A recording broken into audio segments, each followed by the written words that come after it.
to the teammates. I wanna hear your go, go, go. I wanna see you rolling fast.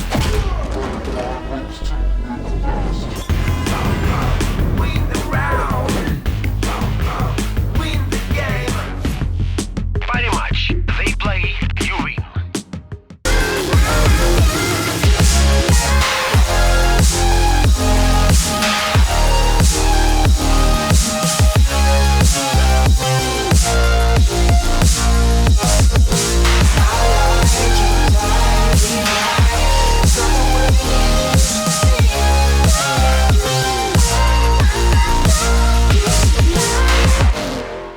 Hello and welcome to the European Development Championship. We have got a kind of playoff day, really, for Group B. To kick things off, we do have SKADE versus Sangal, of course, the winner of which will go on to play in the deciding match against Hellraisers. It's going to be 3 teams battling out, and of course, only one can progress through to join Budapest 5 with that victor's spot.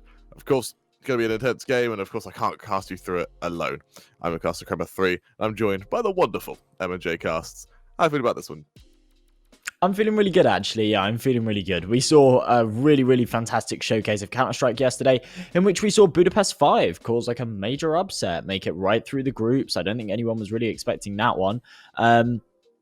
And now we're in day 2, and we're going to have some pretty exciting matchups. So we're starting things off with SKADE versus Sangal. Of course, that's a best of 3 in the lower bracket, so the winner of this one goes on to play Hellraisers to take that final playoff spot, and the loser of this one gets knocked out. Now, what we saw from SKADE yesterday was not a whole lot, really, did we? We saw one best of 1 where they got knocked out 16-12, and well, I don't think that scoreline really does the game justice, considering Hellraisers were so dominant in the first half.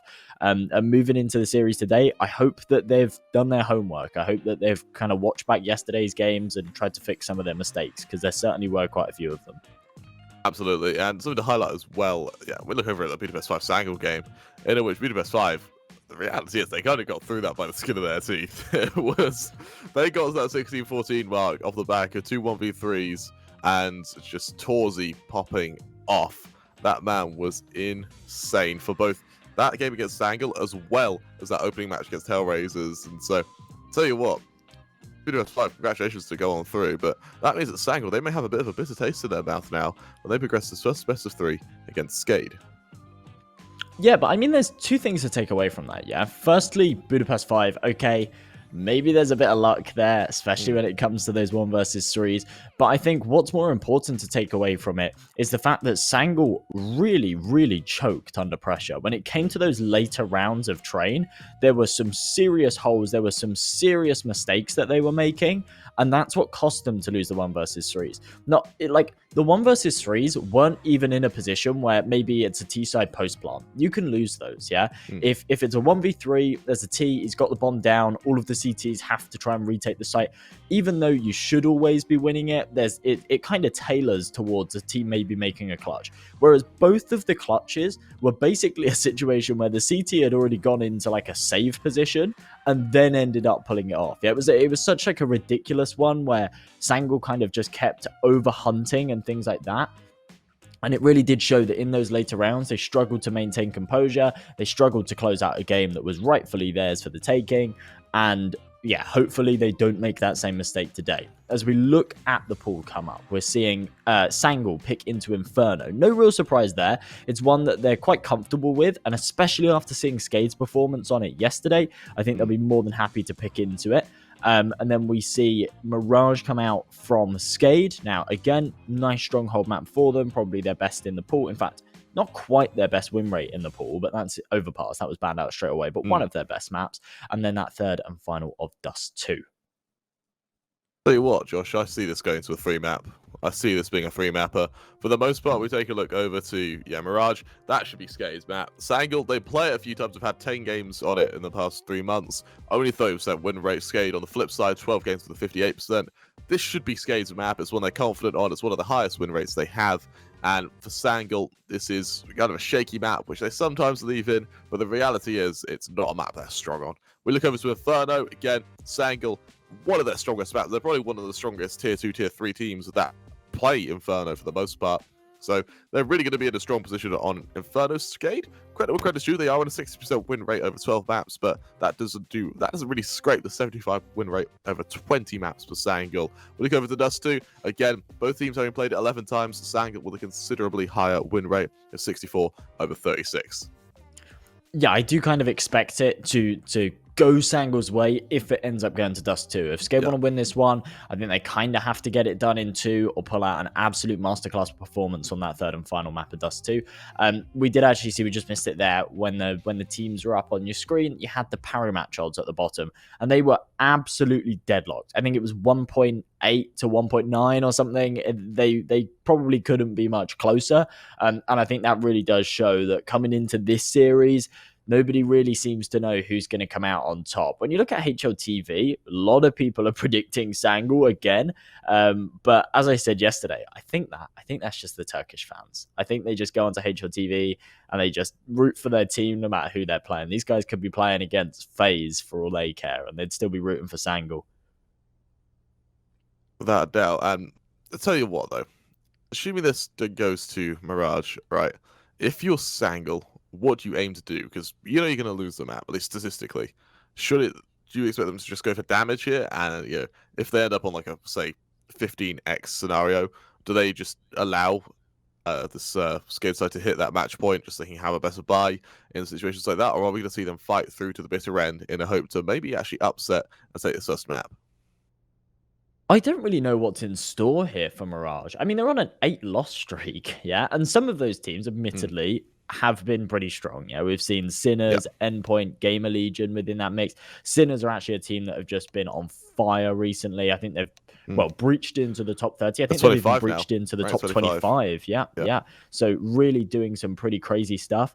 And yeah, they're on point. So they're going to be a really difficult team to beat. But amongst that, there's a couple of regional matchups. There's like an ESEA advanced game in there. So I'm not too sure, to be honest. Like, they don't seem to be very strong on Mirage at all. And if there is any confidence that's going to come out, I certainly don't know where it's going to come from. But as we get right into the pistol round, they just burst right in. No respect. B-Rush.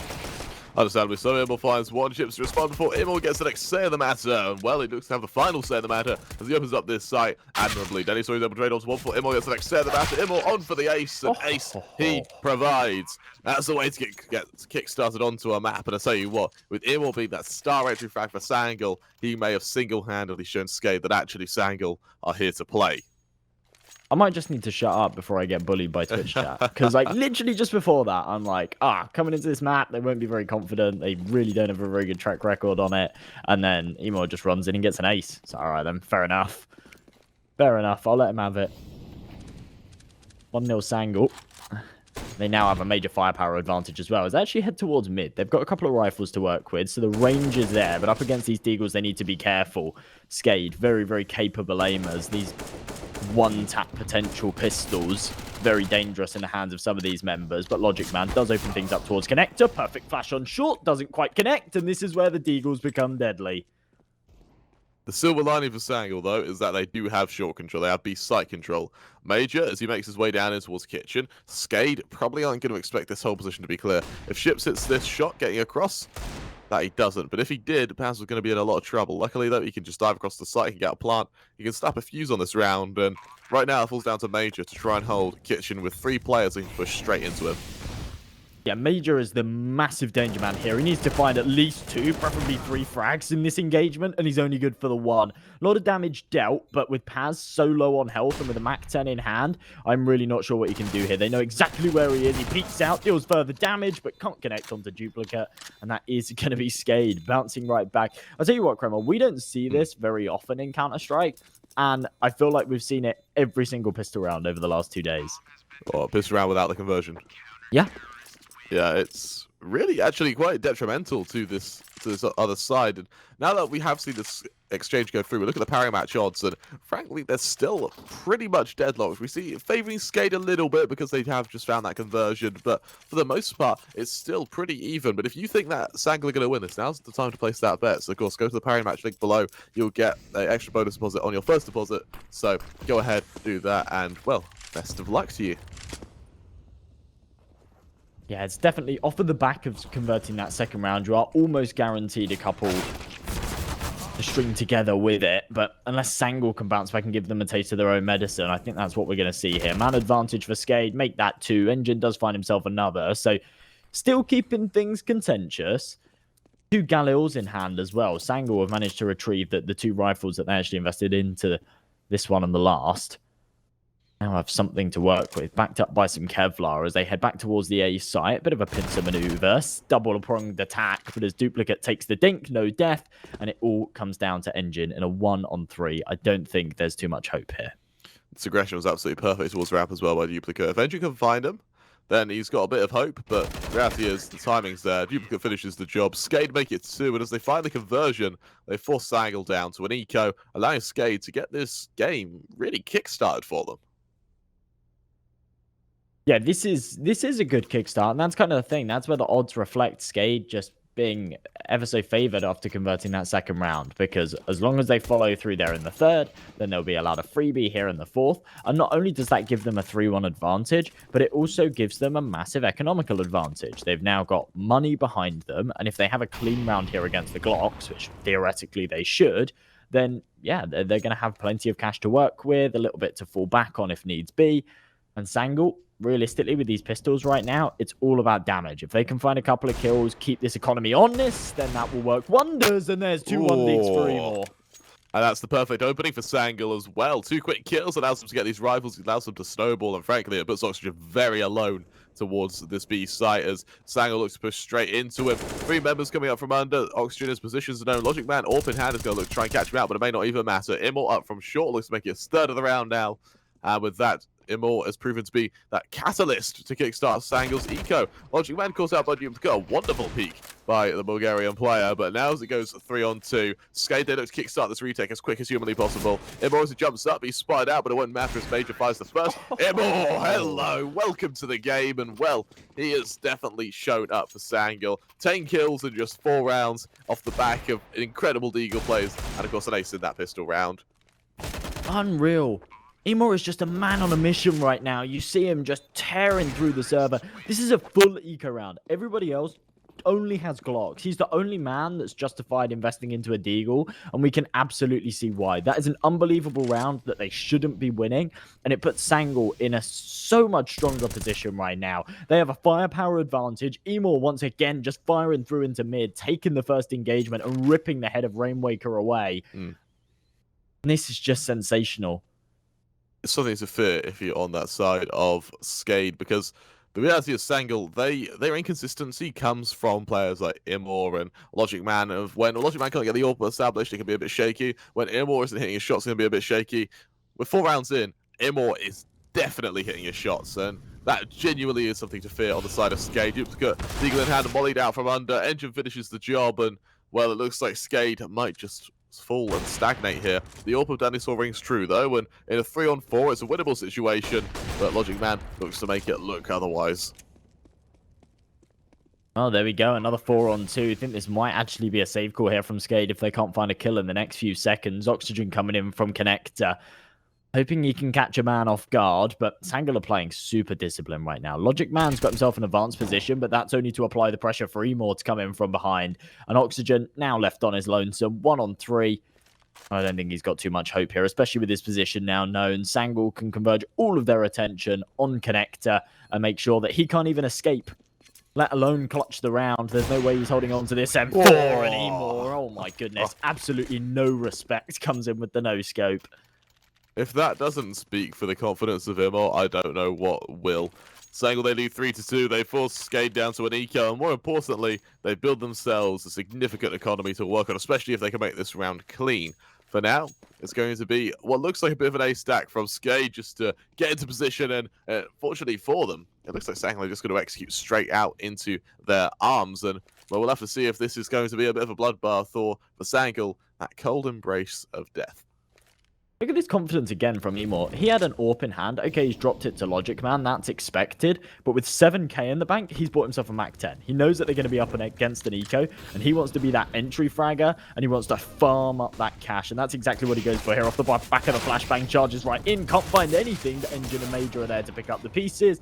And it looks like he might just be the only casualty in this one, as Dennis Law drops as well. Engine's able to nail him, and Sangal quite comfortably put themselves onto 4. And they only lose the Mac 10, so no real contingency there, and Emor will have no trouble reinvesting. Oh, it's a highlight as well as that. Even though Imul falls, he was only on a Mac 10. It justifies going first. It justifies dying and going for the info. And as his team clean up the rest, he's just able to get a bit of cash in the bank. He's able to invest fully now, and his economy is still there. It's only a little bit smaller than the rest of his team. And the aggressors towards top mid, he catches out ships, and once again, he proves to be that just ultra effective entry for Sangal, which SKADE don't really have a response for yet. You know what? I think Sangal might have watched the game back from yesterday, and Emor said, right, I'm going to come into today, and I'm going to do what Torzi did. That's my plan. He's pulling a Torzi. He's pulling a Torzi. That's what we're going to call it now. Just for Group B. All right. Hopefully someone else pulls a Torzi tomorrow, and then we can have a new Torzi. But for now, it's pulling a Torzi, and that's exactly what he's doing. He's going absolutely huge right now. He's sitting 14-3.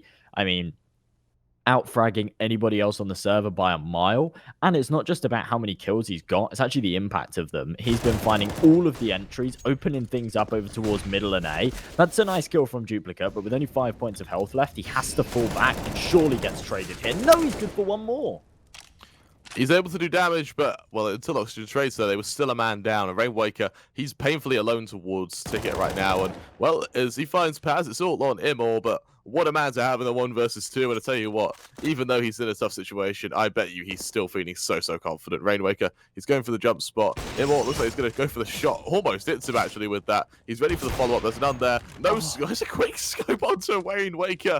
Now on Oxygen. He knows he has to be towards jungle. On only 1 HP for Imor, he's going to be able to get this part, but that nade might finish the job. It's a missed shot. Nade goes in. Oxygen finishes the job, but that came way too close to comfort. Absolutely did. Emor's going to be kicking himself that he didn't hit that shot. It was a fairly routine one. I think he just tried to get it a little bit too quickly. I'm not sure. But yeah, the grenade was absolutely perfect. As soon as that nade came over the top, it forced him out of position. He hadn't even pulled back the bolt on that AWP yet, so wasn't ready to fire a second shot, but knew that if he stuck around, he would be dead to rights. So unfortunate that he wasn't able to clutch that one up. Came incredibly close. And now Dennis Law. Oh, I like this. He's gone for the short jump. I don't think it's been anticipated. And there's the collapse. Emor gone. Logic Man out of the picture. And SKADE, they might be able to tie up this scoreline 4-4, all off the back of that opening kill.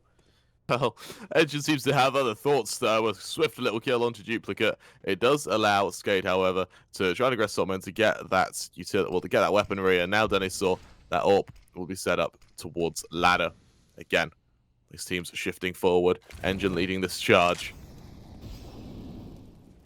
Right now, Ships, his position is pivotal to the success of SKADE, as Rainwaker takes so much damage through that smoke. Flash goes out. Engine, he plants reverse default as well to Ships. His position's seriously negated. And he goes to the trigger discipline, catches out the first. He knows this player's below him, but Paz doesn't react. Suddenly, it's all on Major.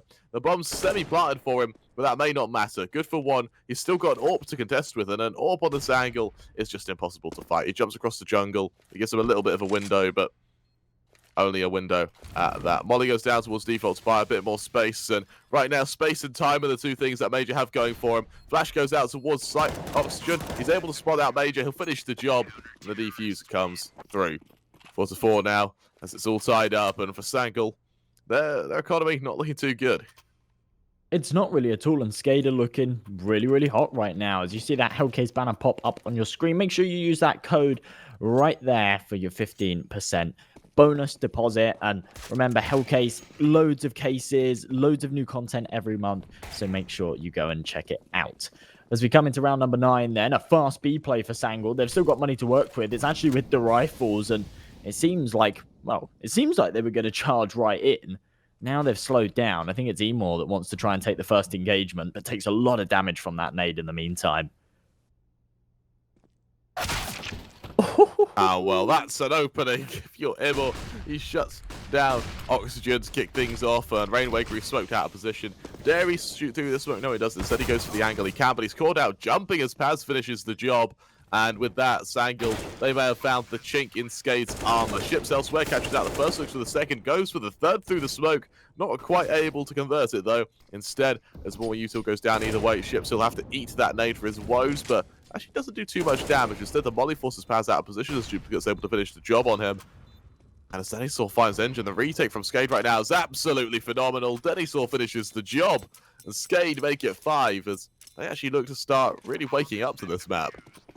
They absolutely do, and I think that the last 2 rounds have really been a showcase of how strong their retakes are. They lost the initial man on the B site, then they lost the second engagement too, so they were really relying on the retaking players to actually get back in there, find a couple of kills, and make that one happen, and they absolutely did. Duplicate sitting on 11-6 right now. He's playing superb. And Emor, well, he's bought himself a scout. He looks to try and extend this scoreline, currently sitting 16-6. He's an absolute monster on the server, but hasn't had as much of an impact in the last 3 rounds as he had previously. And Denny, once again, eliminates him from mid. 2 shots ring out either way, but it's nothing too substantial. SKADE, they spot out the push from Ramp, and with that, it's going to be Oxygen to find the kill elsewhere, taking the teeth really out of this push from Sangal. There's only a couple of deagles on Ramp, and Ships, he's more than happy to just progress forward and fight them as they're forced away, and with that, Engine and Paz, both of them, I fear this round may just be a formality at this point. Yeah, it might just be that with the deagles, hoping that they can maybe find one more. That's why they're continuing to repeak, and it doesn't pay any dividends whatsoever. Denny finds another Rainwaker from behind.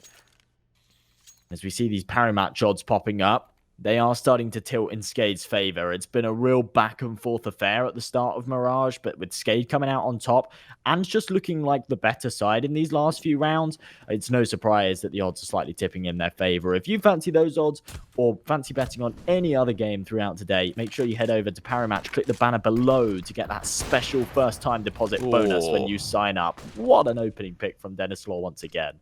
That is quick as well. He only saw him out the smoke for about half a second there before he pulled that trigger. Elsewhere, it's going to be Major to try and make his way up from under, but he doesn't have the confidence to do so without the top mid presence. Denisaur could be holding that angle, and Denisaur could be ready to aggress straight into him, and Major doesn't want to be the one to give up that, well, 2-man advantage now, which would be handing to SKADE. Elsewhere, it's going to be Engine and his teammate trying to make their way up towards this position on A. Gets stacked up from Ramp. Flash will go out. That will trigger a bit of a peek, with Duplicate up on this balcony will catch out anyone who dare encroach on their position. As for now, SKADE find themselves with their backs pressed up against the wall here. They really do. There's been no info towards Ramp either. None of the nades have been deployed, and they're not expecting this push. Paz with the first. It is traded, but a 4-on-3. Sangal, they have to be careful, but remember, Major's coming in from behind. The pincer from Connector. Position now known. They've taken a lot of damage, and SKADE have had enough time to be able to rotate the B players over. So this is going to be very, very hard for Sangal to get into. Indubitably, and well, as Sangal looks to push their way ahead, it's Engine to find Rainwaker. Duplicate now coming out from Palace in a 2-on-3. These players are low on HP, so a spray down there's a potential for it, but as util goes out either way right now, Duplicate, he needs to time this to perfection. He's got Engine and Paz to find. Is the late push from Major, who may be left in a 1-versus-1 if he's not careful here. But Engine, he'll lose his head. It's just taps on down. But Engine, he has the timing, actually. He finds the first. Paz goes to the plant. Finished off by Duplicate. All on Major, and Duplicate goes huge. A beautiful round for him there as SKADE hits 7. More importantly, they start really putting away from Sangal here. Yeah, that's fantastic from Duplicate. His positioning is key there in that situation.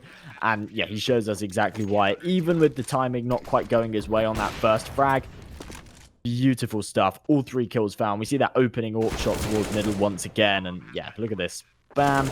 There's the second. It does help that they're all low on health, but either way, pinpoint precision on every single frag. It puts SKADE on to 7. And yeah, just another fantastic round. And another round where Emor tries to get an opening pick towards mid and just gets eliminated. Denny, he seems to be a worthy opponent.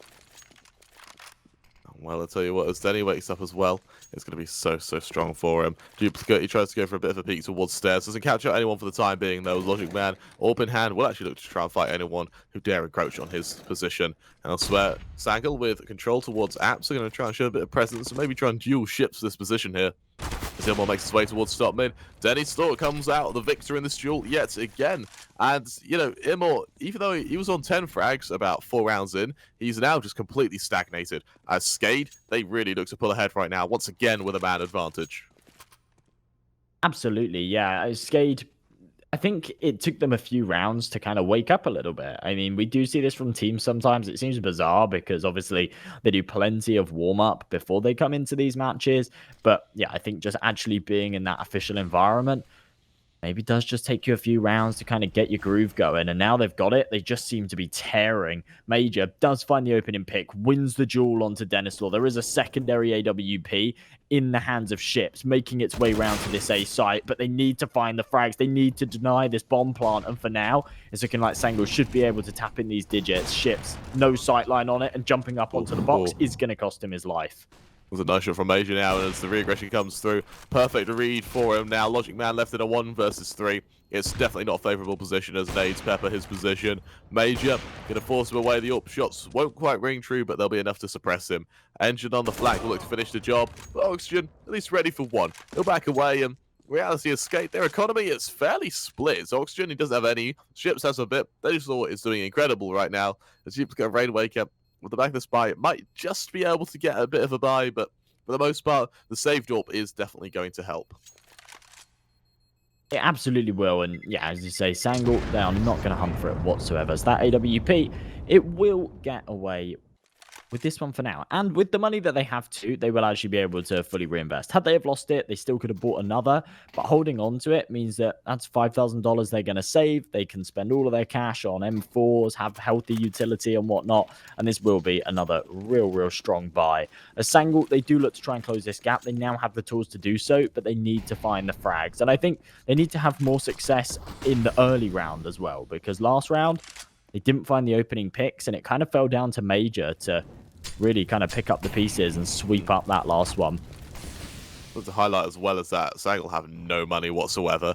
Right now, if they fall without getting a bomb plant, they are going to be up that creek without a paddle. And as the nade lands at Major's feet, it forces him down, it forces him out. And for now, a lot of the duels have kind of been set in stone without anyone even spotting one another. The molly forces Emor and Engine apart, and as Denislaw jumps on up for the boost, Engine is going to be in a lot of trouble right now as he'll jump on up, he'll look for the peak, spotted out, and Denislaw swift as anything to trade, and as it goes down to a 4-on-5, it's Paz to spot out Duplicate, but won't be able to find the conversion. Yet again, SKADE go 2 men up, and Sangal find themselves in such a tough position. Unbelievable amounts of damage dealt. I mean, you see Duplicate and Denislaw combined HP of 20, but they're still winning the duels, which is what's important. SKADE's utility usage has been fantastic so far, and then in the closing moments, they're able to find 2 more. All comes down to Major, C4 on his back, heading into Palace. SKADE, they're not even rotating off the A side. They know there's potential, that this is what he's going for, and they're absolutely ready for it. He does swing out and find the 1, but instantly traded. Means that SKADE, they keep 4 players alive. That's going to build their bank accounts even further, and they should be allowed, I don't know, maybe not a freebie. I think Sangal will probably go for an investment here, but definitely will be a bit of a lackluster one. You see Engine just down to that Tech 9. I think Logic Man will be on something similar. There we go. Mac 10s, Deagles. Really not a great buy here for the Turkish side. And I think SKADE should be able to dispose of this. I don't know what I think about the Spies, to be honest. We enter the penultimate round of this first half, and if they lose this, then they're going to be entering the next round. If they lose without a bomb plant, they go to the next round with the exact same buy.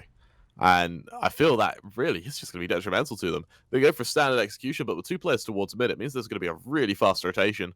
And for now, Duplicate, his position is just going to be pivotal to the success of Sangal. Mollies go down either way, set piece goes out, Ships is still forces him away, but the response will mean that there's going to be no suspicion of Duplicate, who eventually will find one. He'll line up a second as well, Immor to trade, but he's trading effectively. And with that, the Orps aggress, and the Orps look to finish the job. Engine falls, as does Immor. Ships on a whole other level right now, leaving Major so painfully alone in a 1 versus 4. Good for 1, but that may be all he finds right now, as the util will try and just make himself a bit of space, but it just doesn't land, and then he's sort of shifting into his angle, will finish the job.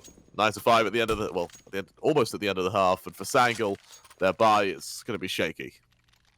It absolutely will be. It was a bizarre investment that they went for last time round. Does mean that they don't have a whole lot of money here. I like the fact that last round they prioritized the utility over the rifles, but by doing so last round means that they don't have any utility in this round. And this is kind of where they want it. They've got the AKs. They really do want to accompany it with a healthy belt of util. And instead, they're looking for pure firepower and firepower alone. Jump out towards mid. Emor wants to try and take this first engagement, and he does so. It's Engine there to find the kill. Emor with another. And this is good old-fashioned ways. Burst through mid, find the opening picks. But at best, it's only for 6. Rain wake up towards jungle and to catch out some members, but Logic Man, he's got another thing coming, and suddenly Sangal, they look like they're going to be pretty confident here. Ships misses the shot, leaving all on Oxygen in a 1 versus 4. What hope does he have here as he rotates away from B? But I think this will be all she wrote for him, as with that Sangal, they're going to hit a 6th, and at that SKADE, fairly convincing CT half, but definitely could have been better. Absolutely, yeah. I mean, that's where Sangal are just their best, when they just burst in, no respect, take all the jewels, and snatch away the round. But realistically, they needed to do it a few more times. You see that string of 5 in a row that they lost there? Does allow SKADE to take the half 9-6. So, brilliant stuff from them as we move into this second. I mean, Sangal, realistically, could really do a win in the pistol round here. It's not a must, but if they can win it, they can try and close this gap early, get right back into this one. If they lose it, SKADE can go into double digits and beyond. And yeah, it really does tailor towards them just closing it out. For the pistol round, it's going to be SKADE to look to make their way up towards top mid. However, there's aggression from Immor right now. He's caught out instantly by Duplicate, and that's going to kickstart this push. Paz now going to follow up from short. He spots out the first, able to shut down Duplicate. He's got a few more to worry about, though, and that he does. Nice early kill trades there as Logiman gets the next set of the matter, putting it down to 8-2 on 3. Ships good for 1. Ships, however, got players to worry about as Major's dinked on down as well. And with that, it's going to put Sangal in a fairly tough position with Major's location known. Rainwaker looking to aggress on forward. Ships good for yes another. Major now on only 7 HP to try, or 6 HP to try and hold. Good for 1. Rainwaker making his way on forward. He'll finish the job, and SKADE with the pistol round looks like they're going to be ready to establish a lot of momentum moving forward. Absolutely. And as we see these parent match odds pop up once again, wow, SKADE by far the favourites. I mean, that is by quite the margin, isn't it? 1-6. I mean, folks, if you fancy Sangal's chances, they're certainly not out of this one yet. If you want to go place a bet on there, make sure you click on that banner below down in the panels to head over to Paramatch, get that first time special deposit bonus.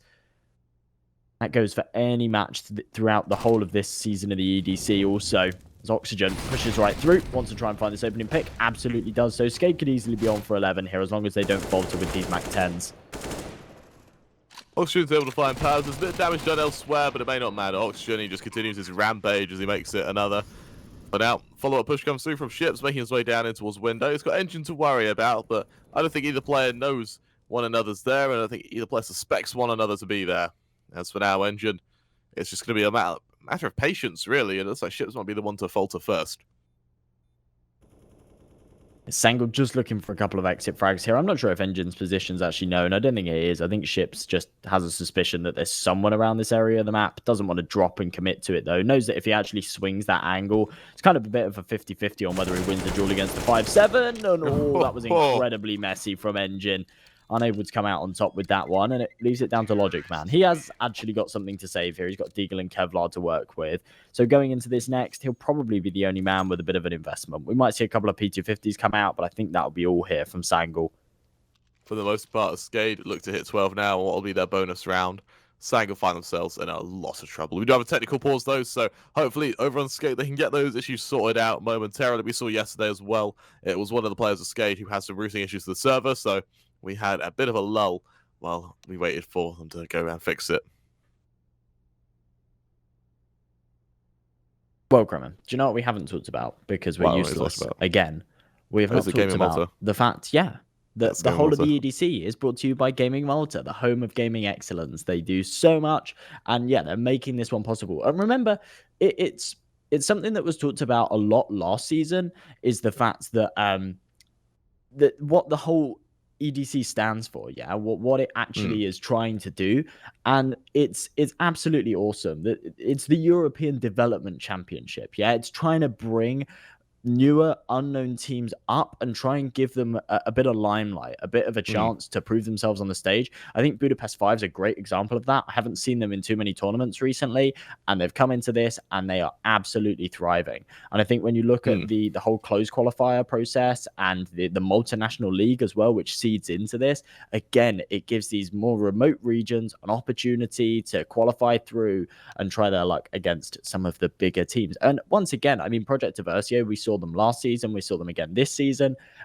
win the multinational league, come into the EDC wildcard, and put up quite a fight against like some top tier teams. I mean, okay, they lost, but they went 16-14 in 2 maps against Nexus in that EDC qualifier. So they're definitely a team to kind of watch out for as they stick together as a roster and develop a little bit further. We could even see them make it through and actually get right through to one of the later seasons of the European Development Championship along the line. So I think it's really awesome. And I think that, yeah, giving like Malta, that's obviously where this is all grounded, an opportunity to try and sort of show what they're made of against some of the top European teams is absolutely awesome.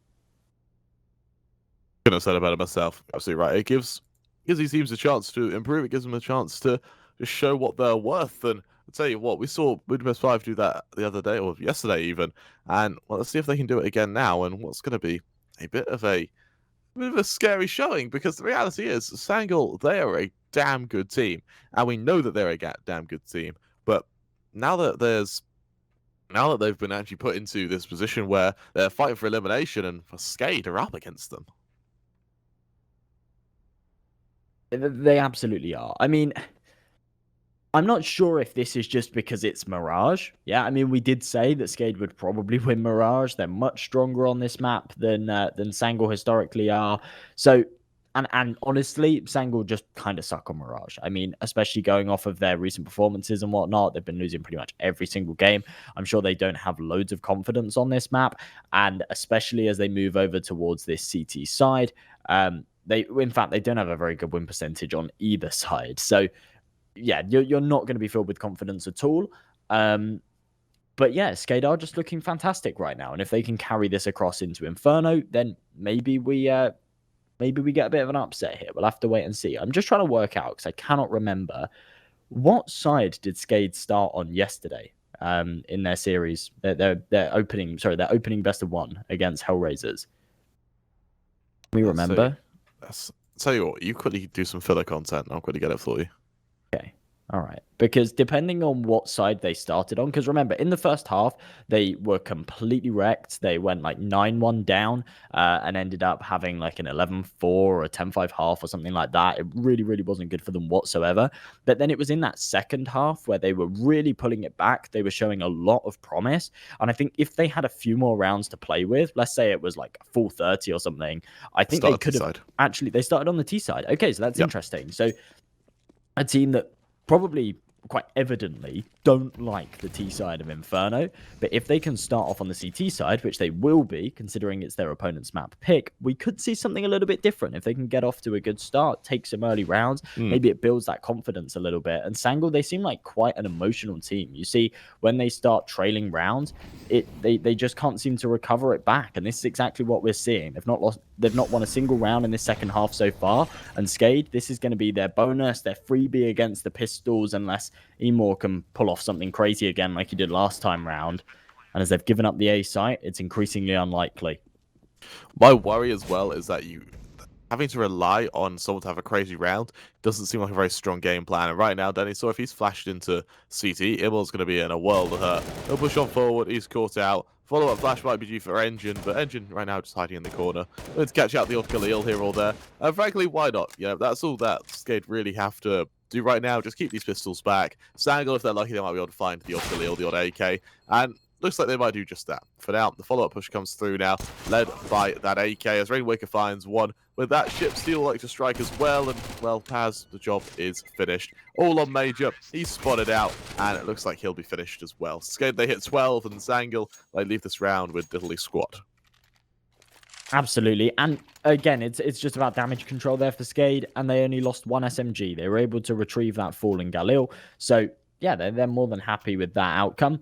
They come into this next round. It's round number 19. They're going for a bit of a bonus. We see Oxygen holding on to this Mac 10. The Galil's still in play, despite the fact that they have plenty of money to reinvest. But it means that if they do win this round, then they're in a fantastic position. And even if they lose it, they've got plenty of cash to fall back on. Emor does open things up through the smoke onto ships. Major coming in with another towards B. And straight off the bat, it's a two-man advantage. It needs to be traded here for SKADE.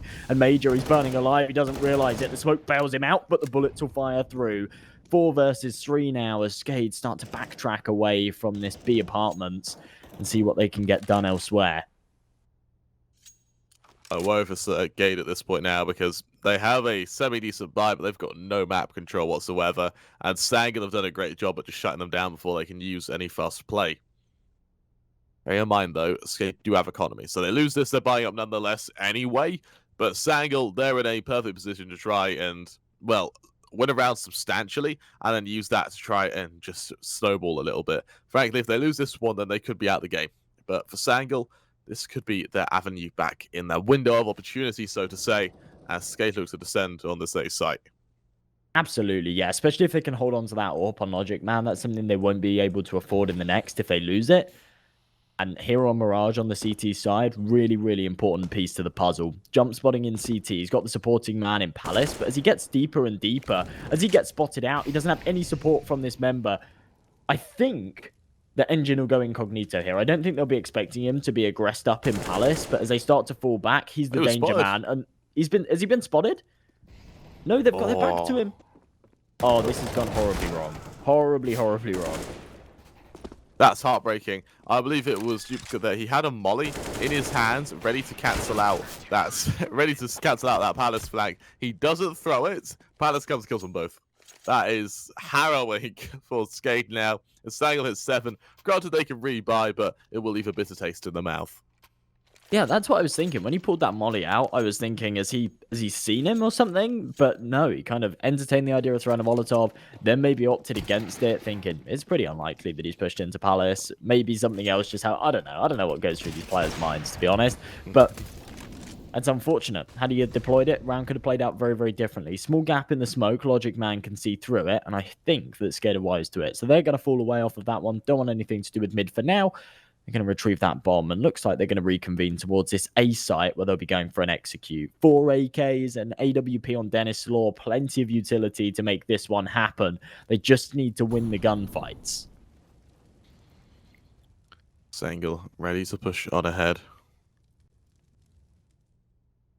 As SKADE, they get ready for the standard execution to go straight out towards the A site. That it does. Smokes go down, utility flies, and what this means actually is that there is a very stuck engine who has his teammates caught off behind these smokes. He's good for 2 though before he topples, as the trade's there by Duplicate through the smoke as well onto him more. Then he still trades yet once more. As Plans finds Rainwaker, the flank is taken down, and with that, it goes 2 on 2.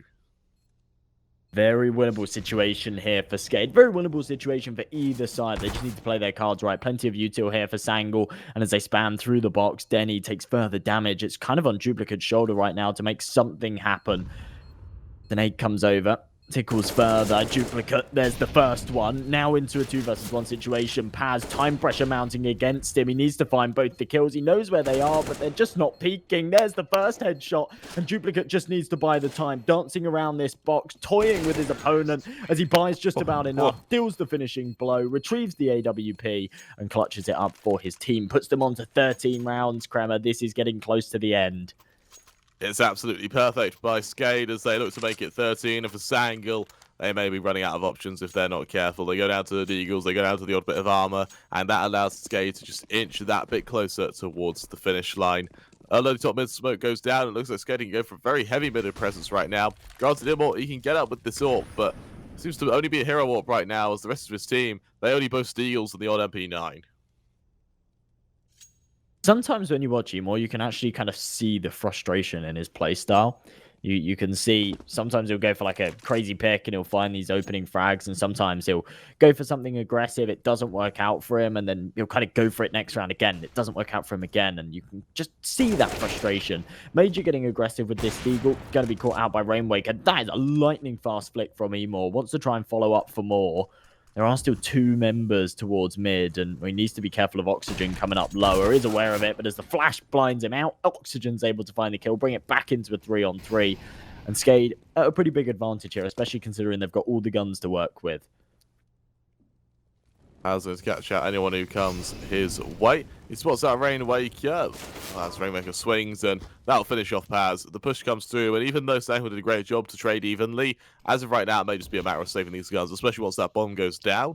As Logic Man, he's not got HP to work with. Neither of them have a kit, and it looks like Engine's actually glass cannon as well. So they back away. They give SKADE this 14th, and luckily, though, they get to hold on to the odd gun here or there.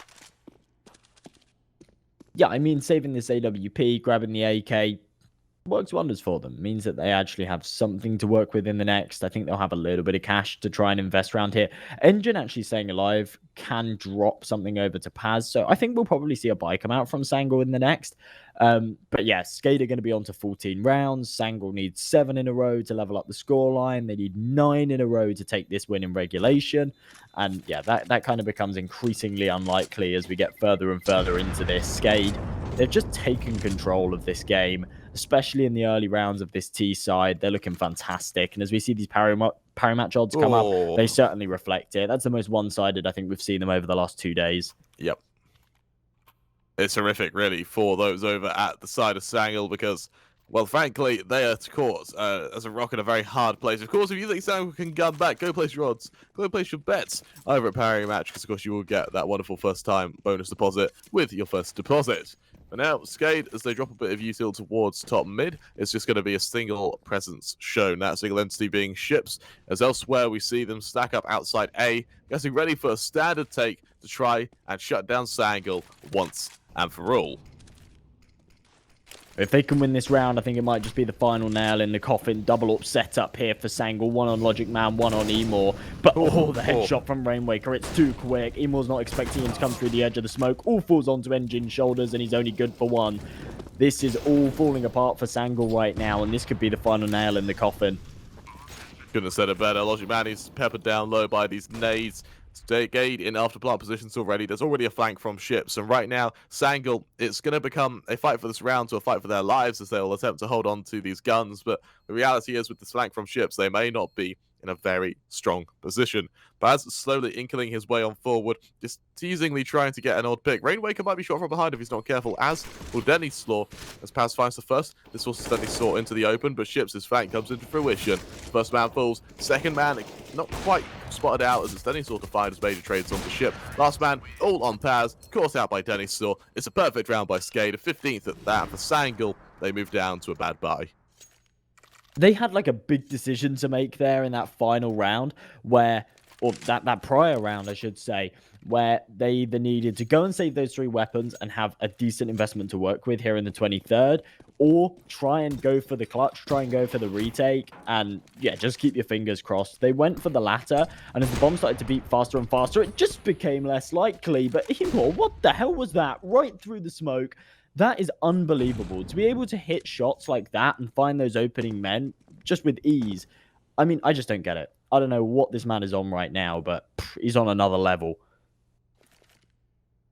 Sangal, as they're forced on away, let's leave them in a very tough position, especially with SKADE now to make their way forward towards ramp. So with this actual ramp control, a fairly nice position, but from the looks of it, this side is so wary of the push, and while Duplicate, he's almost expecting someone to push straight into his crosshair. The timing, though, is absolutely horrendous, and he will be able to get away before Engine spots him out, but it means right now that SKADE, as they congregate towards B, they need to really get a wiggle on their push, because Engine, he's going to be snarling down the back of their neck for the entire journey as they'll continue this push, and for now, I think this flank will be so quick, SKADE won't know what to do with themselves as util goes down, and with that, see if they can take the site. Yeah, off of the back of that as well, all of the information's gained here from Sangal that it is going to be a B hit. So the rotations are already in place, and the flank coming in from behind, it's absolutely perfect. Oxygen still not aware of it. Emor up close with the AWP, trying to take the close fights. Can't quite connect, but they find the kills nonetheless. Engine picks up the pieces from Kitchen, and Sangal, they're able to stay alive for at least 1 round longer as they put themselves onto 8. Still 7 needed, though, to take this one to overtime. And for SKADE, that's 7 chances to finish off what they started. It's the absolute best case scenario for Sangal to be able to get the information, get the defense set up, and then just allow SKADE to fall into their trap. SKADE, for the most part, can buy up semi-well ships and Rainwaker down to the Eagles, but they do have a lot of utility. And for Sangal, this really will be a chance to pull themselves back into this, but it's still going to be a tough ask, especially with SKADE this time not allowing Sangal to get that aggression towards ramp. Absolutely. Once again, SKADE looking to go for this A hit. They've got a bit of a lackluster buy to work with. We see 2 pistols in play, but they're in the hands of Ships and Rainwaker. Very, very capable players with the Deagle. And Denny looking to try and find this opening pick. The Battle of the Titans, the AWP duel to take place between him and Logic Man. And there we go. He comes out on top in the first engagement. There's the second flick, and all of a sudden the A site's open for business. And Paz needs to pick this one up. As trying to catch out the odd member. It's actually oxygen to full, so there's the opening that's required. Duplicate is volley will finish off engine. There was the Deagle of Ships. Rings through to Paz. Imor, the star player for Sangal, left alone in a 1 versus 4. And Ships, he toys with his prey before finishing the job. SKADE, they take map 1, 16-8, as they force themselves to be at a map advantage as we move on to Inferno.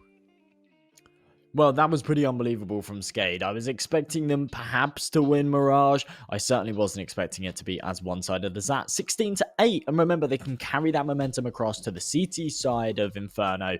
And I'm excited to see what they can do. I don't think that they'll get this series done in a 2-0 fashion. I think that Sangal will probably bounce back in map 2. And we will be going to the 3rd. But anything can happen at this point, Kramer. They seem to have woken up on the right side of the bed today. I'll tell you what, Denisaur certainly has. His AWP openings and his AWP duel victory against him, all for that bit control on the CT side, happened again and again and again. And with that early advantage, it was pretty much easy street for SKADE there, especially on their CT side. Credit where credit's due, though. Sangal with that early spout of momentum, with that, especially off the back of him all there, just get those first couple of rounds, made it just a little bit closer. But the reality is, SKADE looks really strong there. They really did, yeah. They really did. And if they can bring 50% of that into Inferno, then I think we'll have a really, really good game on our hands. For now, though, we are going to be going to a short break, around about 10 minutes or so. So go and grab yourself a drink, but don't go too far, folks, because we're going to be right back with map number 2 of this very exciting series.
Headshot, nice. Fist bumps go to the teammates. I wanna hear your go, go, go. I wanna see you rolling fast. Win the round. Win the game. Pretty much. They play, you win.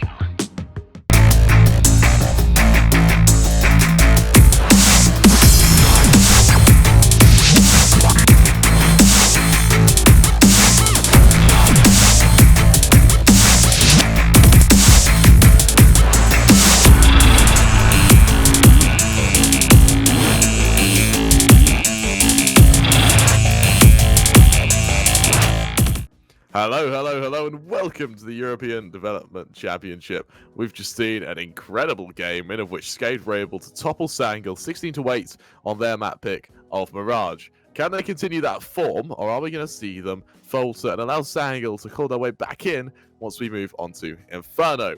Of course, I'm your caster, Crabber3, and I'm joined by the wonderful Emma J. Casts. You are indeed. And yeah, I mean, I don't know about the wonderful. Well, I'll take it. I'll take it. Thanks for the compliment, Kramer. Wonderful. All right, you're wonderful too, bro. You're wonderful too. Thank you. But yeah, we saw a fantastic first map. 16-8, of course, SKADE managed to take it, which, as we said, it was their map pick. We were kind of expecting them to come out on top. Were we expecting it to be as dominant as that? No, I don't think so. I certainly wasn't. As we move on to Inferno, we've kind of looked at all of these statistics. We've kind of agreed that this should be Sangal's map for the taking. They are just historically significantly better on Inferno. It's one that SKADE, to be honest, in terms of their win rate and stuff, they're not too bad on it. But yesterday against Hellraisers, they had a really, really rough time. And if that repeats itself, then we might be in for some trouble. But do you know what? When you look at previous results, and this is only in like the last few weeks, okay, taking a couple of wins against teams like For Glory and Project X, they're of a slightly lower caliber. But you jump back to December, and they're taking wins on Inferno against K23, against Whistler Krakow, against Alternate Attacks, against the Amiga. I mean, there's some pretty big teams. That's some pretty big wins for SKADE to be taking. So, I mean, you see those power match odds at the bottom. That's only for this next map, and it is quite heavily favoring Sangal. But I don't know. I think that it's maybe a little bit closer than that. It kind of depends how things start off. If SKADE take a few rounds early, then I think maybe they've got a good chance. If they just get bombarded from the start, then it's probably all over. That's pretty much what happened on Mirage, really. At Sangal, they got off to an incredible start off the backs of Immor, who just annihilated the pistol round and found the conversion. But SKADE, once they got to their full buy, once they were really able to take the reins, that's when they pulled ahead, and really Sangal couldn't really keep up. So what I would love to see is SKADE take this pistol round and really pull ahead and try and get that early momentum, which we rarely see them able to establish, which is probably what lost them most of their momentum and pretty much lost them that main first half when they played against Hellraisers. Absolutely, yeah. And I mean, I talked about it in the last map during a technical pause, but if you're just joining us, of course, we saw Hellraisers face up against SKADE yesterday on Inferno, and SKADE started off on their T side, and they had a horrendous start. They went 9-1 down. I think we ended up seeing a 10-5 half in Hellraisers' favor. Really, really not a good first half whatsoever. But then SKADE were able to pull it right back on their CT side. They pulled it all the way back. We saw like a 12-12 scoreline at one point. And then right at the end, Hellraisers were just able to claw away a couple of rounds. They just tipped it over the edge. But as I say, it came incredibly close. It's very clear that SKADE's CT side is significantly better than their T half. And had they had a few more rounds to play with there in that second half, I think they probably could have tipped that one over the edge. So starting off on the CT side, remember this is Sangal's map pick, so that means that SKADE will be starting off on that defensive side. I think that they've got a good opportunity to rack up some rounds early, make sure that they get a decent half under their belt, and then when they move on to that second half, they've got a little bit of a margin for error. They've got room to make some mistakes, whereas yesterday, they weren't granted that. Absolutely, and we'll have to see if they're able to kind of work with that momentum again today, because they are, of course, starting on that CT side, their favoured side, and that was really worthy about that comeback, as you mentioned. So, I tell you what, I am actually curious to see how they fare on what is going to be their easiest side. For now, we're about to get into this first round. Of course, we look at the buy round the board. For Sangal, it's going to be fairly util heavy, that being 2 smokes, 2 nades, 2 flashes. They're looking to exploit us to side, even sell a fake. Over on SKADE, they're here for one thing, and one thing only, Josh. They're here for some aim duels. And, well, it looks like we're going to see some early momentum down mid, and, of course, they just bomb it down. They're here to take the aim duels, and the ship's fine Zimmel. That's going to kick things off major. Also caught out by Oxygen, and with that, it's an absolute collapse. Awesome, serious confidence from SKADE right now, bursting right into mid and even fighting in apartments, taking these duels. Nade does a little bit of damage, finally converts, and oh, that's rough. SKADE, they get aggressive in middle. They find 2 opening men, and they actually take a 2-man advantage, and then they continue to fight, and they lose it. 3 versus 3, very doable situation for both sides, but Duplicate still peeking, still doing damage, Paz out of the equation, and SKADE now with a man advantage once again. With Logic Man and his teammate making their way down towards this B side. It's actually the two players with utility, which is a double-edged sword. Two players with utility mean they can cut off the site, but it means that body shots are really going to be detrimental to them.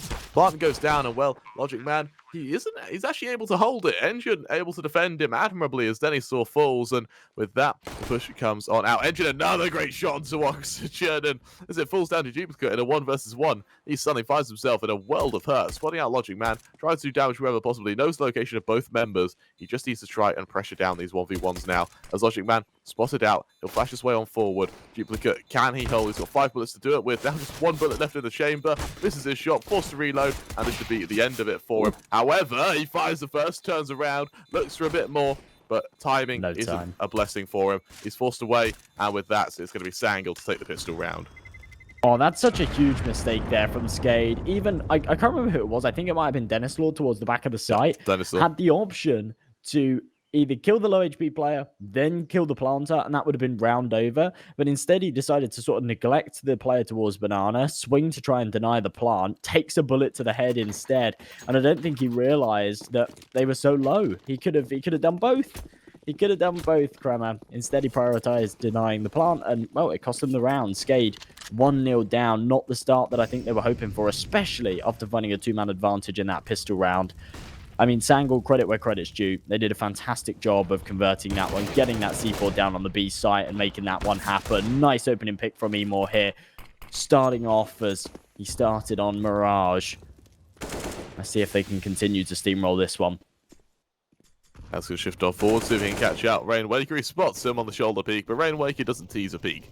Instead, Sangal then congregate towards the top of A, or top of mid, and as smokes go down towards Moto, this will trigger their push up short. Oxygen with some aggression towards Zaps to just buy himself a bit of cover for the most part, as Engine leads the charge will set a sight. Rainwaker good for one, Rainwaker good for 2, suddenly on for the 3rd, but Emor shuts down the A defense. It goes 2 on 3, and SKADE, it wouldn't be out of the question to save here. Denisaur, this Mag 7 can be so strong when it comes to the defense of B, and for the most part, Major, let's see how the timing fares with his aggression on long. Well, this is definitely not doable here for SKADE. No longer in contention now, going for this save call, but it seems like they might be able to do some exit damage, perhaps. Try and take away a couple of these rifles. It's been a fairly costly one for Sangal so far. I think SKADE probably want to try and carry these weapons across into the next 2. Definitely fancy their chances of doing damage with them in round number 3 than they do right here. And they're not actually... I was thinking maybe Duplicate entertains the idea of swinging out a Palace and trying to eliminate the pit players, but no, he doesn't opt for that one at all. Just hoping that someone pushes into him. Maybe he can snatch away a rifle, and that's not going to happen. So Sangal quite comfortably get on to 2, and as we see these parry match odds pop up, they are... well, the odds are starting to tilt further and further into Sangal's favor. So remember, if you do want to place a bet on this game or any other match, make sure you head down to that banner below to get that special first-time deposit bonus over on Paramatch when you sign up. As we come into round number 3, it's just going to be an eco here from SKADE around those 2 weapons that were saved. So I think this should be a pretty clean round for Sangal. Oh, that util usage is absolutely perfect. Today's stack, absolutely phenomenal. And with that, Emor's forced away. Ships now will try and catch out to Major. He jumps up, he's caught out. It's phenomenal. And so he'll try to regress, he'll try to make it even, but all he's going to get from this is the odd Galil. The smoke should force him away. Does he go for the timing? That he does. Major falls, and the reality is he's going to be hunted like a wild dog at this point, but at least he was able to do the odd bit of damage. Aggression from Paz will spot out Denisaur, and well, Denisaur comes out on top, switching to the Deagle, realizing that he's going to need that one-shot potential. Luckily, though, he's got an AK to do just that. The bomb will make its way towards A, and right now, Sangal are fairly split up. This is doable for Denisaur. It absolutely is. I mean, the 2 versus 1, the bomb making its way round to B, he kind of just has to guess correctly here. And as he heads over towards this A site, well, he's definitely not guessed correctly. It's all kind of down to how quickly he realizes, and I think he's still not realized. I think he's still thinking this could be an A take. Now he might start to realize it as this bomb goes down. He might just want to save this AK at this point. And there we go. That's exactly the call here. I mean, yeah, you're right. There was like a couple of seconds there where this one was possible, but once that bomb goes down on the B-bomb site, he's got no kit, he's got no health. Just wants to hold on to this premium rifle, especially on that CT side. AK, of course, not available. For Sangal, Logic Man and Engine both hold firm, and, well, for SKADE, what good will it do? Yeah, Denisaur, he's just going to save the stake again. The reality is he's done a substantial amount of damage, and it's going to give SKADE a bit of a momentum boost. It's going to give Denisor as well a bit of a cash boost, but for now, Sangal, as they go 3-0 up, they're going to build themselves an economy of their own, and more importantly for SKADE, if they don't topple Sangal right now, then this Turkish side really are going to start running away with this half, more importantly, this game.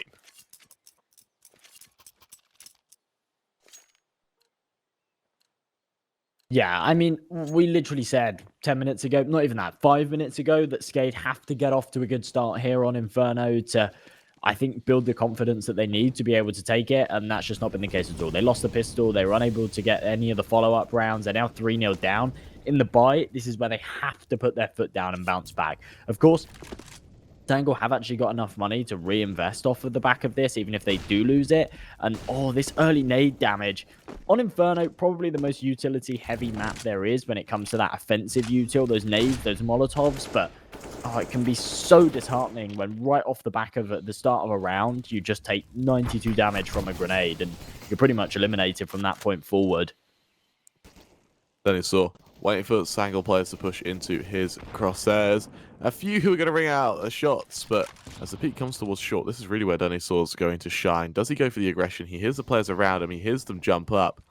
Tell you what, he might be doing just that. Shifting ahead. He spots out the first. Absolutely perfect. Does the second towards Boiler. Misses the follow-up, though, as Paz trades. And he may have overstayed as welcome as Paz finds duplicate as well. Now the trade once more, but Paz comes out on top.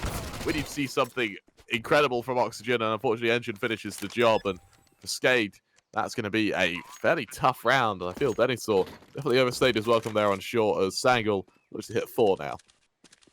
Not the response SKADE are looking for either. I mean, this is not good. This is not good at all. They're 4-0 down. They don't have money to invest into the next. This could easily be 5-0 for Sangal. Definitely not too far gone. Very, very recoverable.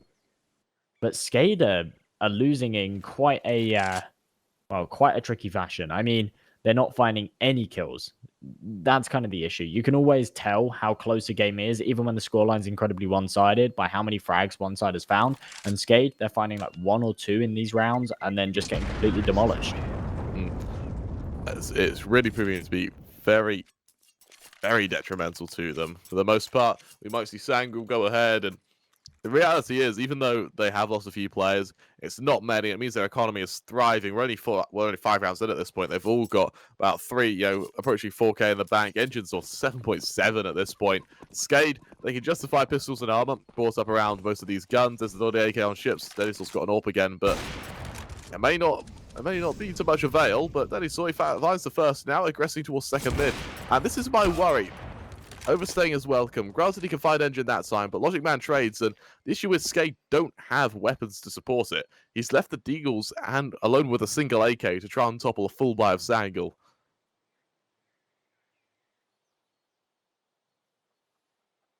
For now, though, they're going to push on forward, taking their time to just clear top mid, shifting forwards towards long, and for SKADE, 2 players stacked up towards site and long will let's catch out the odd member. It's nothing substantial, though, as they shift on forward, and with a minute to play with, options of attack are going to be, well, endless at this point. So he'd either go towards, well, literally towards B or A. They're still up for contention, and they swing on long now. This is where they can start making noise.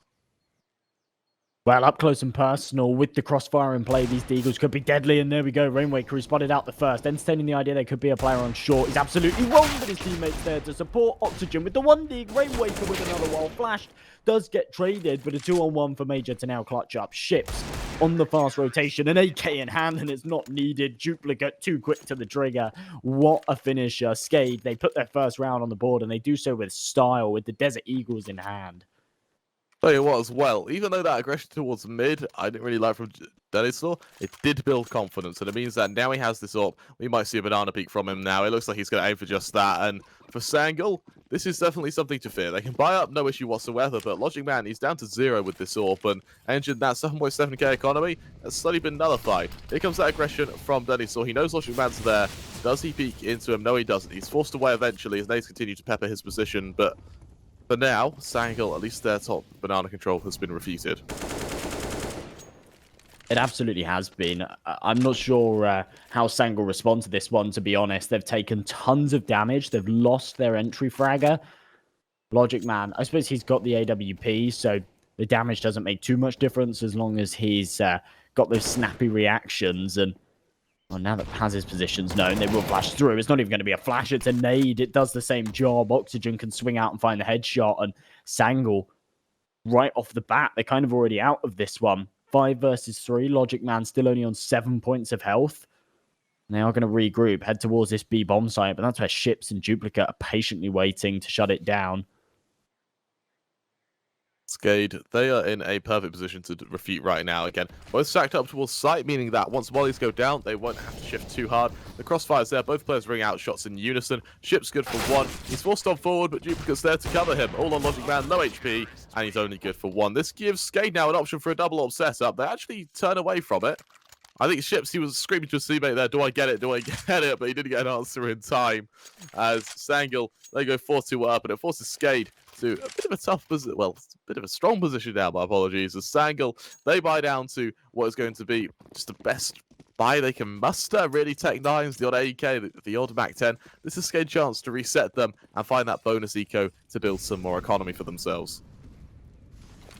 Absolutely. There's really not a lot for Sangal to work with here. So SKADE, this is their opportunity to try and close this gap. And remember, if they actually win this round, then they pretty much do close the gap. Sangal will be on an eco in the next. The scoreline will almost certainly tie up 4-4. And that's a good response. That's what they're looking for. Try and keep this one close. You don't want a repeat of yesterday where you just get completely dominated in the early rounds. You want to keep it contentious. Realistically, they're looking for a few more rounds on their CT side. Those Ships opening up with a headshot, and there we go. Just a complete shutdown. My goodness, 4 frags in unison. Sangal don't bear a chance. Ships and Rainawaker, a beautiful combo there, and as they strike together, it forces Paz now, Max 10 in hand, alone as he shifts towards under. He's actually able to kind of swing Ships out of position, but there's no way you expect Ships to be all the way down towards T-spawn at this point. Paz, he's going to try and just cower and maybe catch out the other member with a Mac 10, but the reality is a save might be a fairly effective option for him. Yeah, absolutely might be. I mean, yeah, I suppose. They're going to be on an eco in the next, so that Mac 10 could do some damage, but remember, he won't get any cash if he stays alive, so realistically, needs to just die here. Gets himself a nice headshot. If he can grab an M4, then it would be worth saving, and that's a big whiff from Ships, and it's been caught on stream as well. If you're him right now, you're sitting there going, oh, please tell me they didn't see that. Please tell me. Yeah. And he's going to watch it back, and he's going to be like, oh, man. And then just to add insult to injury, we're sitting there laughing about it. Yeah, I'll tell you what, we've committed a good 10 seconds to talk about that whiff as well, so there really is no way of avoiding that. Exactly. Exactly. He's seeing it. And for you later on, Ships, I'm sorry. Unlucky, man. I'm sorry. Sorry we have to see that. It happens to the best of us, man. For now, Sangal with their eco, they look to push out towards mid, and Ships, well, he's caught out again instantly. Dennis thought he's able to respond. Tell you what, Ships has not had a good 2 rounds, has he? But he's caught out. It's down to Dennis to try and hold, but for now, Sangal, they take a moment to stagnate.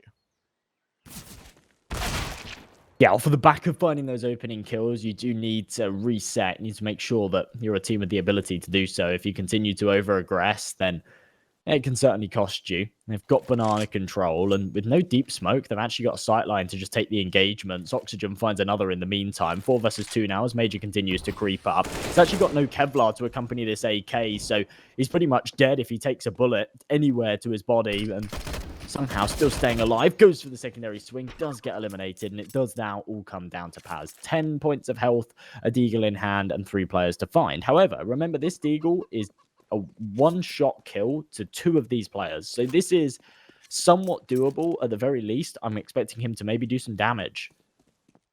Duplicate, though, the one man with full HP is the one man waiting for him, and it takes just a stray bullet from this AG to finish the job. That it does. And with that, we see SKADE tie things up 4-4 and pull themselves ahead. And I'll tell you what, Josh, what might be a 2-0 series here, especially if they can force Sangal down again. Of course, we'll take a look at the parry match odds. It's pretty much neck and neck, slightly favouring SKADE at the moment. But genuinely, I think this is probably the closest odds we've seen so far today.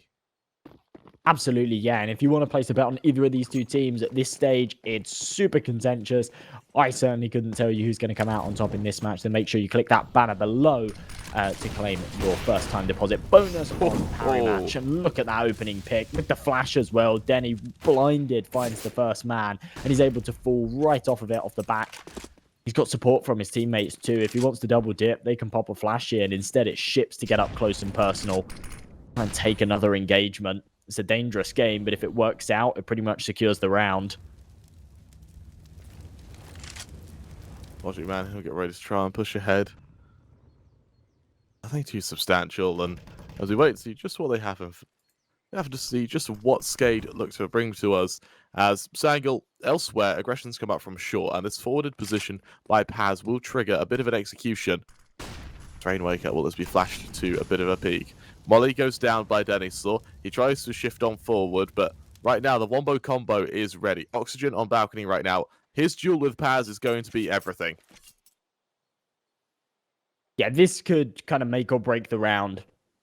If Paz drops here, Sangal, they're pretty much out of this one. Oxygen, a lot of weight on his shoulders right now, and as they swing out, there's the first engagement. Major drops. Oxygen's able to get into mini-pit, expecting a second man to come out of the apartments. Paz is able to trade, but still the man disadvantage as Rainwaker coming in from long. Needs to be aware of Engine and his crosshair. It's posted on the wrong angle. Denisaur, in the meantime, finds one Rainwaker with the snappy response, and that's pretty much all said and done. 18 seconds left on this clock, and no opportunity for Paz to take this one. Instead, gets a bullet straight to the head. A fantastic round from Rainwaker.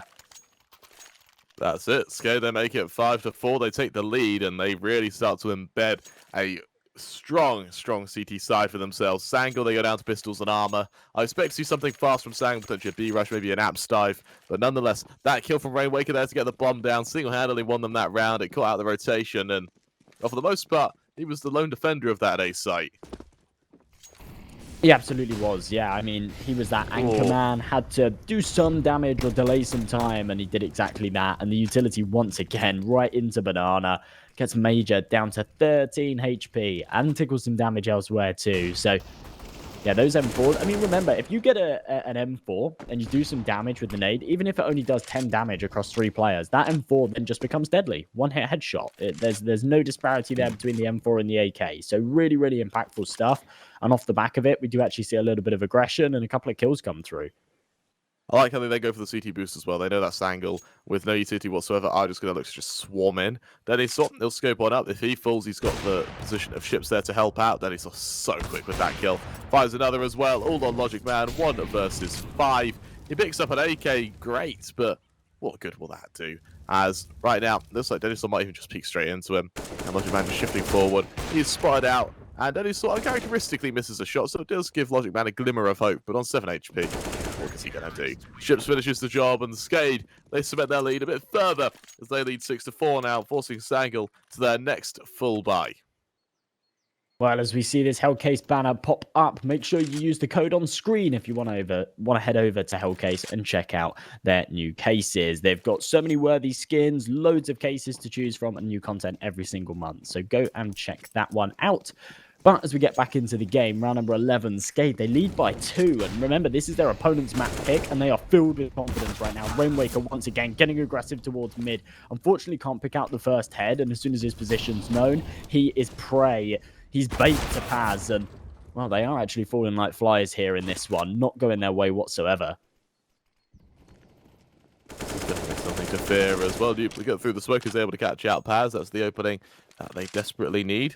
Elsewhere, they're going to see a few shots out.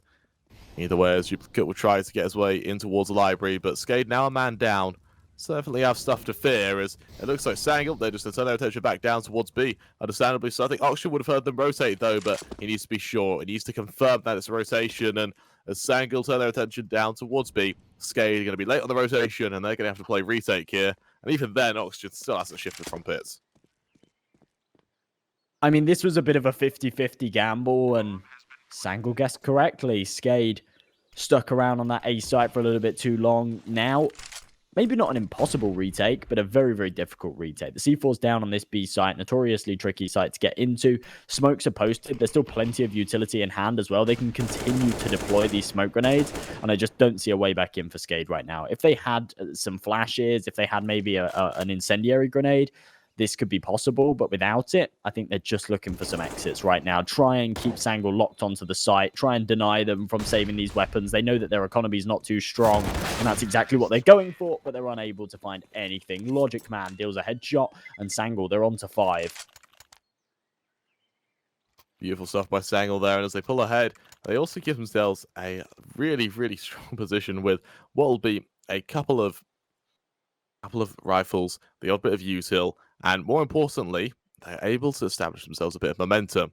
Elsewhere, though, as you're scared to go for technical pause, of course, having a few issues on their end. We saw that they took a technical pause on Mirage as well, so hopefully they should be okay moving forward. But with one round separating these two teams now, it genuinely could go either way.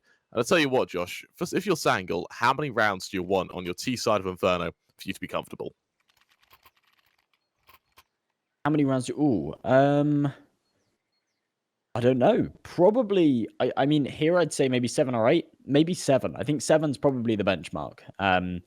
Here for Inferno, it does really vary depending on who you're playing against. And, well, yeah, I suppose it varies on who you're playing against and actually whether you win the pistol or not. I think considering that Sangal won the pistol and won the follow-ups too, so at one stage they had a 4-0 lead, I think they would really be looking for more than 7. But at this stage, 7, I think they'd be very happy with it. Likewise, and honestly, you need to bear in mind that SKADE have a very shaky T side of Inferno as well. So, Sangal, the reality is, even if they only have 5 or 6, SKADE is still going to be hard fought to try and close out the map on the T side of Inferno because, well, it's just something they're not very good at. However, the CT side definitely does speak words, and as Immortal, the utility forces him away, he might just fall to the molly. That he does, and with that, SKADE, without even spotting a player, got a man up. Well, Paz, he'll equalise, and for now, it looks like SKADE are going to have a lot of trouble towards this A site. Yeah, they're certainly going to be challenged. 4 versus 4. Oxygen playing this one nicely with the cover of the smoke. He hears all the steps. He's calling for the reinforcements, and his teammates are here trying to join the party. Major, nice little flankaroonie. He finds himself that first, and Oxygen's made his position known and now needs to fight. The flash comes out, doesn't want to swing off the back of it, but with the incendiary going down, has to take the gunfight. Somehow gets a dink before he drops. But SKADE, this is still going to be a very tricky retake. A 3 versus 2. The odds are against them, and the bomb site in enemy hands. With that, SKADE, do they even consider going for this? I mean, they can just scrape a buy next round, only just, and they're going to be more than comfortable if they can take an AEG and an M4 with a kit with a bit of utility. So that's exactly what they do. They back away, they look to save, and they give Sangal a chance to equalise as they tie things up. Let's see how they fare pushing ahead. Yeah, they don't necessarily have to hold on to these rifles to go for a buy in the next, but by holding on to them means that somebody can drop Oxygen, doesn't it? He hasn't got any money to work with. Going into the next, he'll have about $3,500. So yeah, holding on to these rifles means that one of them can go over to Oxygen, and they can have a real healthy investment, accompanied by lots of utility, Kevlar, kits. That's exactly what you want on that CT side, especially here on Inferno. You have to make sure that you have at least 1 kit on each bomb site, because the rotations, they're just absolutely miles away. I mean, it takes so long to rotate as a CT between the 2 bomb sites. You need to make sure that you've got everything to work with and enough utility to keep your opponents away. 6-6 as Sangal have tied this one up. And, I mean, this is kind of a bit of a turning point, isn't it? If SKADE come out on top here and they manage to string a couple more rounds together, you can see that Sangal's economy isn't great. SKADE could easily take this 8-7, even 9-6 in their favor. If they lose it, they then don't really have any money themselves, and Sangal can kind of do the same. Tell you what, if you are on Sangal, then economy is going to be everything here. And, you know, even though they've won rounds, Major's still down with absolutely nothing in terms of eco. And, well, with that banana control being established, Immortal falls, and this time there's no trade. Dennis Law, he's being a bit more passive with that orb, which is what I like to see. He's going to just play long, blow a bit of util, and now Rainwake can do the damage as, well, Paz, he's shut down. The molly towards Boiler will force him to engine forward or backwards. He goes for forward, and he's finished off as Sangal. They go down to a 2 versus 5, and around it looks like they may have just completely and utterly faltered it. Oh, this is such a fantastic round from SKADE. I mean, an insane opening headshot from Ships, and then Rainwaker, just a rock-solid defense on Be Sure. I mean, eventually he does fall, but deals tons of damage to Major before doing so, and he's already done his job. Yeah, he's exceeded expectations. Everybody's happy with his performance in this round, and now they're in a prime position to just close it out, put themselves onto 7, and chip away at this Sangal economy, where I think they'll probably have enough, if Engine drops, to probably pull out one more buy. But if SKADE then win that one, Sangal will be going into round number 15 with just pistols, and this could very, very easily be a 9-6 in SKADE's favor. They just need to play their cards right. Major trying to cause a bit of a distraction towards this B-bomb site. It's actually pulled the rotation off. Denny's gone, and it all comes down to Oxygen here. If Logic Man can find the kill, this actually opens up the round, but he's making a lot of noise. As he makes his way on forward, Oxygen, he'll hear all of this. He'll hear Logic go and go for that plant. He'll finish the job admirably, and with that, SKADE, they make it 7. They make sure that they stay in the lead despite Sangal's best attempts to try and equalise. As for now, they pull ahead, and Sangal, despite shaky to say the least, we see AKs come out, the odd bit of utility, there's the odd bit of armour, but it's definitely not as strong as we saw beforehand. Logic Man even goes for that glass cannon, and glass cannon, it does have body armour, but for the most part, there's limited utility, and this is absolutely SKADE's chance to force the hand and to try and make it 8. Absolutely, yeah, and Ships once again, the aggressive peek towards Banana. There's kind of a couple of ways that you play Inferno as a team. You either play passive Banana, you play hyper-aggressive Banana, where you get that deep smoke in and you're trying to take control of it every round, or you use it as an opportunity to just try and find a man advantage, and that's exactly what they're doing. Ships consistently is peeking Banana, finding the first man, and giving his team a nice little catalyst into the round. And SKADE right now, if they can win this one, Sangal will have no money to work with in the next, as I mentioned before. So a really good opportunity to make this 8 and beyond. Further nade damage dealt, E-Wall gets dropped, and this is just sensational. That bait setup was absolutely perfect. Raymond Waker trades as his teammate falls away. Logic Man shifting forward now is going to try and open up this site for himself, as well, he's got players to worry about either way, but they don't catch anyone just yet. They continue to creep closer and closer to the site. The saving grace is they've got some time to play with. There's 40 seconds still on this clock, and Logic Man waiting for a mistake, waiting for an aggressive peek from somebody, hoping it will be Denny in Library. And SKADE, they're just playing the long game. The patience is through the roof, and there we go. Engine's been spotted. Oxygen will snatch away that kill quite comfortably, and even go for a second as well. Untradeable as Oxygen tears through for 3, and SKADE, they are filled with confidence right now, and they are hitting every single headshot. It's absolutely perfect for them. And we take a look at these power match odds, and of course they are starting to swing in favour of SKADE, and substantially so. It's at 1.3 to 3. As well, Sangal, they are already 2 rounds away, but it is going to be a hard push at that. So of course, go sign up, click on that banner below, and get that extra juicy deposits, and well, bonus with that first time deposits. If you believe Sangal, go ahead and take it. Elsewhere, though, Sangal, they look to go for a bit of a fast presence towards top mid. 3 players coming from top mid, 2 from second mid. And with that, then he saw he spammed down early on. There's not much of an advantage as Paz will shut down Rain Wake Up, despite the damage done to either member. And now the full push comes through. Yeah, man advantage here for Sangal, but they've taken so much damage that they are deadly to these rifles. And Denny evens up the numbers, brings it back into a 4-on-4. In the meantime, long control's been lost, and Logic Man's able to find another head. All comes onto Oxygen. Shoulders once again, with only 10 points of health. He's good for 2, looking for a third. The flash saves his life for a few seconds longer, allows his teammates to get up short, and Paz drops. I mean, that's just amazing from Oxygen once again. In the meantime, they have given up the B site. Major will be able to get the bomb down, but with only a Tech 9 and 2 points of health, I do not fancy his chances in this 1v3 clutch. He just drops the smoke and he just sits in it. Honestly, I don't blame him. Unfortunately for him, on only 2 HP and with a molly, he might be able to hope to just molly that bomb, but Shipsy's got smoke to extinguish it. Every player has kits, and right now it just takes a rogue bullet to CT to finish the job, and they tap that bomb once. Major through the smoke, able to shut down Oxygen. So there's an opening, but as the molly goes out, it should just be a swift defuse again. It's stuck, and Major, what good can he do here? Again, he'll look to finish the job. It's messy, but it doesn't matter. SKADE, they make it 9 as they lead at the end of the half. Sangal looks to come back on their CT side of Inferno.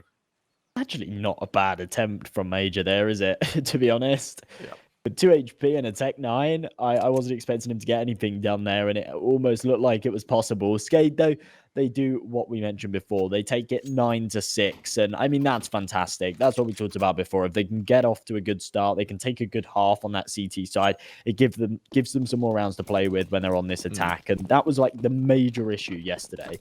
The fact that they had a really rough first half, and then when they went into the second, they just didn't leave themselves enough rounds to play with, and despite the comeback, there was no margin for error. They burst right into Banana, they take all the early gunfights, the Glocks up close and personal, the spam ability, it's doing so much damage, but they're trading even. Finally, they break away for a second, and the Glocks, they're still chiming through for more. Absolutely perfect flash by Oxygen there, and well, Logic Man will full, and Dennis will finish the job. SKADE, they take the pistol round in what could be their chance to really barrel their way forward. Unfortunately for those over on Sangal, we'll have to see how they fare going to their next buy, but the reality is SKADE are going to be in such a good position to try and force them back right now. They absolutely will be. Right now, we see Sangal with very, very little money to work with. SKADE can get themselves onto 11 quite comfortably with these scouts as well. There's Mac-10s charging into Banana, but look how much damage has been dealt by the nade. Emor is deadly with this scout onto pretty much every single man right now, spamming away through the smoke, can't seem to connect. And SKADE, they might want to fall away from this one. I think it's a very dangerous game to commit to this B site. Look at the stack, 4 CTs and a flank in place. This is dangerous. This could go horribly wrong for them. I'll wait to see how they fare. And for SKADE, this full execution, these nades have to be perfect, otherwise they're going to be in so much trouble. Set piece goes down, Major on the flank to try and do some damage, and damage he does. Good for 1, good for 2. He might even triple up right now. His engine, his 5-7 is able to assist him with that. It puts Sangal in a perfect position to just find the round. An incredible force buy for them now as they force SKADE into a harrowing position where their pistols and armor, they're going to have to topple that. And that's the issue. You take a load of damage from the nades, an engine while flashed on the corner can just spam away for 3 with a 5-7. Absolutely unbelievable stuff. Off the back of it, though, Sangal really don't have a whole load of cash, so we will just see them kind of forcing into these SMGs. Still a scout on Logic Man. Paz with the best weapon on the server, that's a FAMAS. And they've got some Deagles to contend with. SKADE, they're not just going to roll over just yet. They do want to try and fight back as they press up towards the top and middle. Little gap in this smoke to work with, but Denny has to be very, very careful because waiting on the other side of it is Logic Man. He'll attempt to try and catch out an initial member wherever possible, but right now it's SKADE really who they're just being so passive. They've got a bit of presence towards Zaps, they're going to do a bit of damage, but with 3 players stacked towards Steve Spawn, I think they were expecting Sangal to go for some early banana control.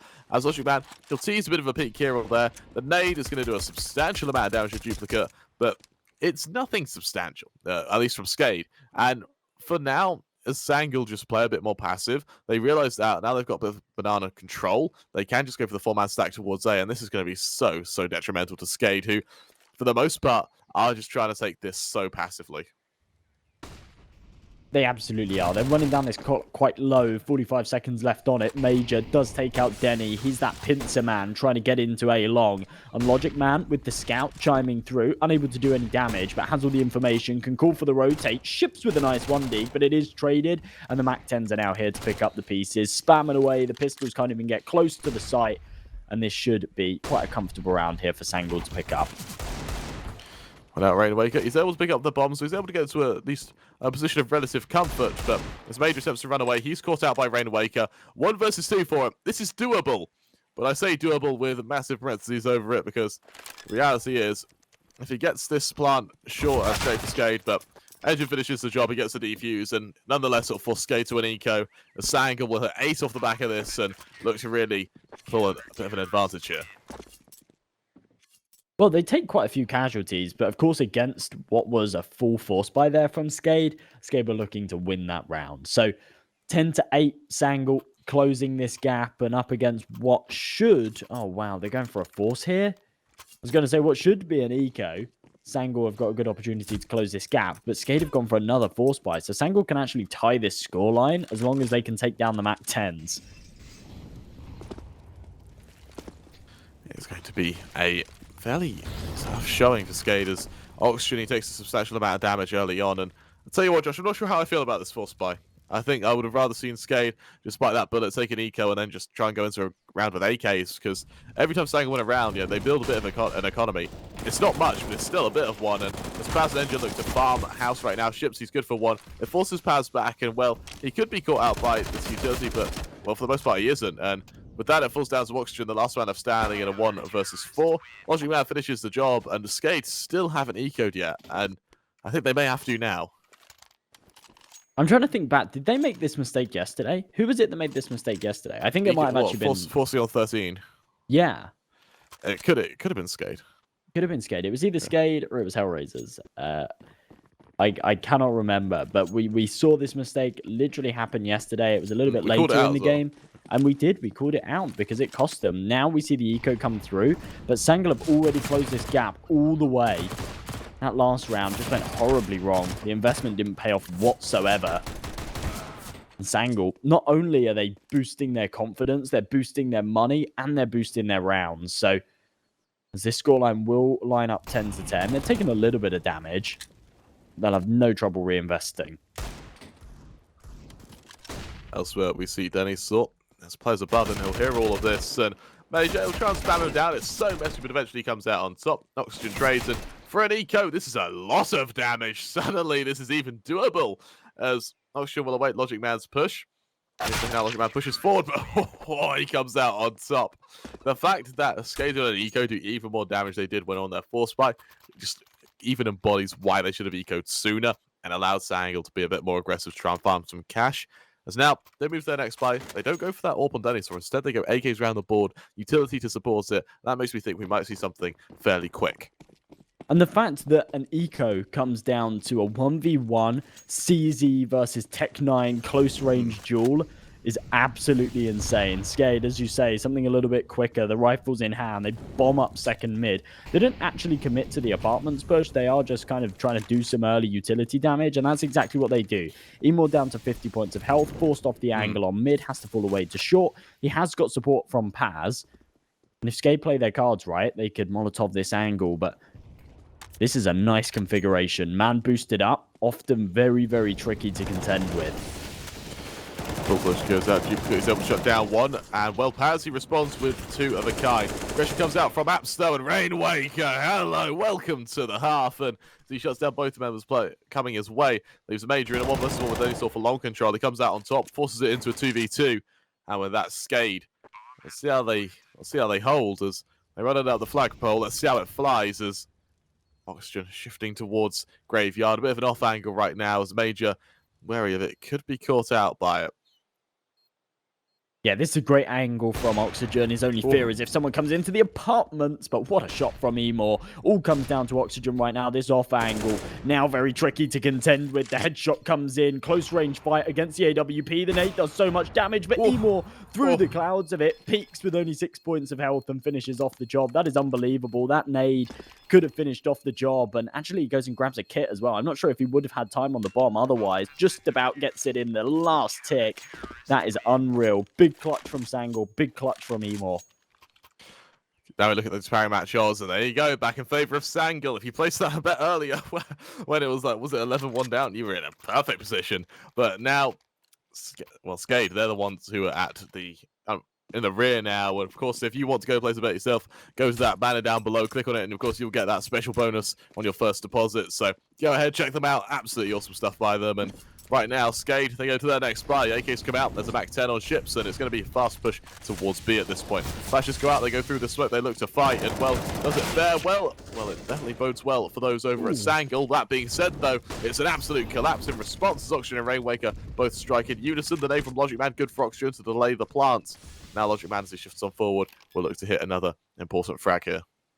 That's absolutely perfect. Delaying the plant means that Logic Man's able to delay it further. Rainwaker has to swing, his position now known, and Engine can finish off the job. I mean, it all comes down to the grenade that eliminates Oxygen there, and that was a real, just crazy round. And I love rounds like that at this kind of level. Rounds like that at a lower level of CS, they're very messy. You kind of see these like sprays and a lot of whiffs, and it's not very good. Whereas at this kind of level, all of the players are crisp. So you go for a fast play like that, and you just see headshot after headshot after headshot, just narrowly trading Sangal's way. And SKADE, well, they invest once again as they head towards, well, not even head towards anything. They're not committing to anything just yet. Just in mid, trying to do some util damage, and there's the first kill onto Emor. SKADE, they look to make their way forward towards top mid again.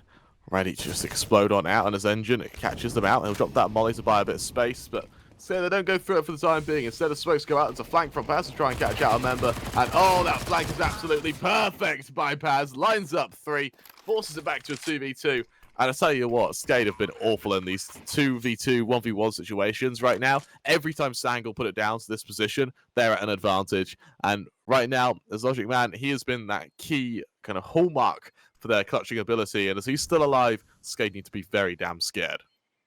Oh, they absolutely do. Rainwaker playing in this mini pit area. Last time round, we saw the AWPer rip the head off of the player that was in this position. Major coming in from short, eliminates the crossfire. That smoke does exactly that. Forces Rainwaker right out of position. All comes down to Denny in the back of the site, and Major's there to find the headshot. Absolutely flawless. Once again, the 2v2 situation played down to the T. And as I mentioned, just the smoke grenade to cut out the crossfire that they'd established, allow the AWP to bait the player out into the open. And yeah, Sangal, they just play it flawlessly. They get themselves onto 13. SKADE will go for another force buy off the back of the bomb plant, but no AWP round after round. And that's something that surely Denny's not happy about. That is going to be the third round in a row in which SKADE have lost a clutch, well, either a 2v2 or a 1v1. And Sangal, they're going to be so happy with this right now. Even though their economy is being hammered at the moment, but Oxygen Engine, they exchange blows yet again. Elsewhere, Ships will find Logic Man, and with a knowledge of Engine's position, suddenly he's going to be in a bit of trouble, but it won't matter. Ships just pushes straight into him. This is messy from SKADE right now. They'll try and pressure him down through the smoke. He doesn't hit a single shot. Instead, it's will come out on top. And Engine yet again onto duplicate. SKADE running through smokes into players they know are there. Oxygen eventually will finish the job, but Immor now in a 1v2, an absolutely winnable position. Looking at the HP of Denny Snore, and SKADE need to give Sangal more respect. You know, if Immor clutches this, I think SKADE will just, like, their morale will be in the bin. They will be feeling absolutely terrible. And off the back of that nade, Throny knows that they're there and he gets it. Oh my goodness, Immor, what the hell is that? That is unbelievable. And that's the fourth round in a row that we see Sangal pull off a clutch. I mean, this is unreal. What an absolute whiff from SKADE. They're going to call a timeout off the back of that one. They are gutted right now. The fact they haven't called one sooner as well is a bit painful, but SKADE, this is just undisciplined, really. As Sangal, they seem to just pull them apart the second they get to these individual aim duels when it comes down to these clutch situations. And, well, that from Immor was just absolutely insane. With that, SKADE, they're by. Sure, they can muster AKs, Galils, and armor. The utility will be limited, but the reality is I don't think we've seen a round go longer than a minute for the most part for the last couple of rounds anyway. So we'll see what they fare. And, you know, for Sangal right now on the cusp of hitting match point, on the cusp of victory, SKADE in a lot of trouble. They absolutely are. And consistently, SKADE have been finding these opening picks and had like a two-man advantage round after round after round, and then they throw it away. That just seems to be happening constantly. And Sangal, I have no idea how they're still managing to pull this one off. I kind of like the fact that SKADE are now dropping down to a bit of an eco. We have seen them just constantly force buying, and I really feel like that, especially in those later round situations, the reason that those post plant positions aren't going their way is because they don't have utility and they don't have an AWP. So I think dropping down to this force buy, then going for a full investment in the next might work some wonders for them. However, then they're playing for overtime. They need 5 in a row to tip it over the edge, and Sangal, their confidence is high right now. Understandably so as well. It's almost as if every situation they win, they can't lose. And you need to bear in mind as well, SKADE, they've only won one round, I believe, on this T half. Oh, sorry. Yeah, it's only one round, isn't it? So they went 9-6 at the end of the half.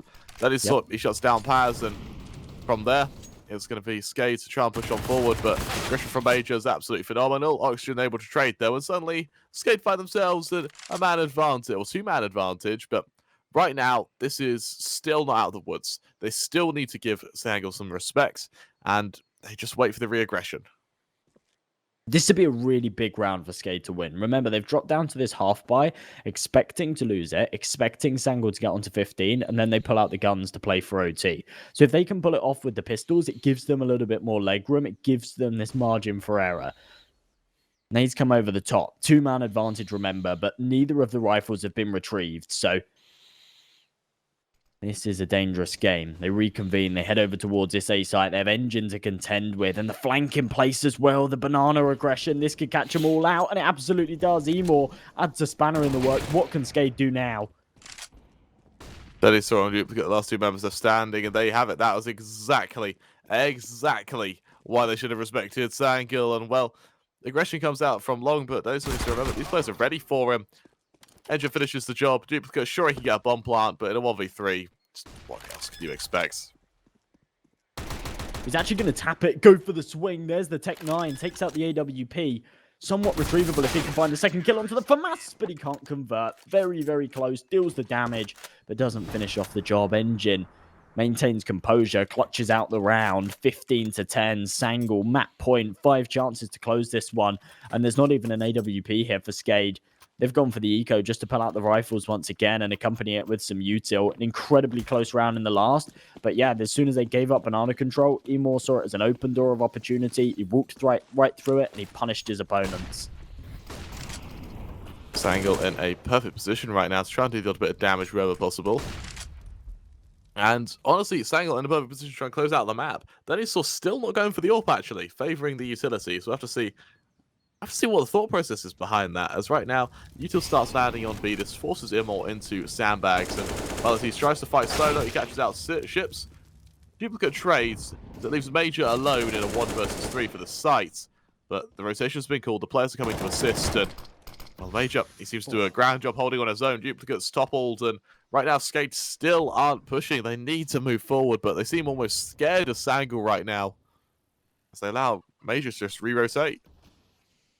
Yeah, they absolutely should be. Man disadvantage as well as they continue to press onto this B side, but the rotations are already on their way. Major's falling right back to the coffins, dealing damage through the smoke, not taking any in return as Engine doing the same, and there we go. Major pushes right through, 2 more kills, makes it the 3rd as Engine swings through CT, and Sangal will take the map 16 to 10. Absolutely unbelievable performance as they move on to that CT side, and SKADE, once again, on their defense, they have a fantastic half. They put up some really, really good work. As soon as they move over to the attack, they crumble. Absolutely. They toppled really badly there, and unfortunately, they were unable to come out in the clutch scenarios. That gave Sangal 4 rounds back-to-back from 10-10 to 14-10, and that is just that's all they needed. They pulled ahead, and that was just a perfect position for them to be in. Unfortunately for Sangal, they weren't able, well, fortunately for SKADE, they weren't able to take it out in a 2-0 fashion, and that means that we are going to be going to a 3rd and a final map, in which we're going to see the likelihood of Sangal taking this 2-1.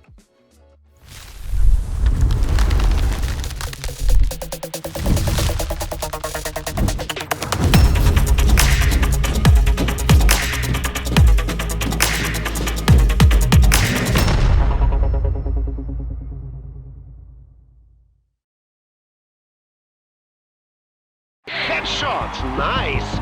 Fist bumps go to the teammates. I wanna hear your go, go, go. I wanna see you rolling fast. Win the round. Win the game. Pretty much. They play, you win.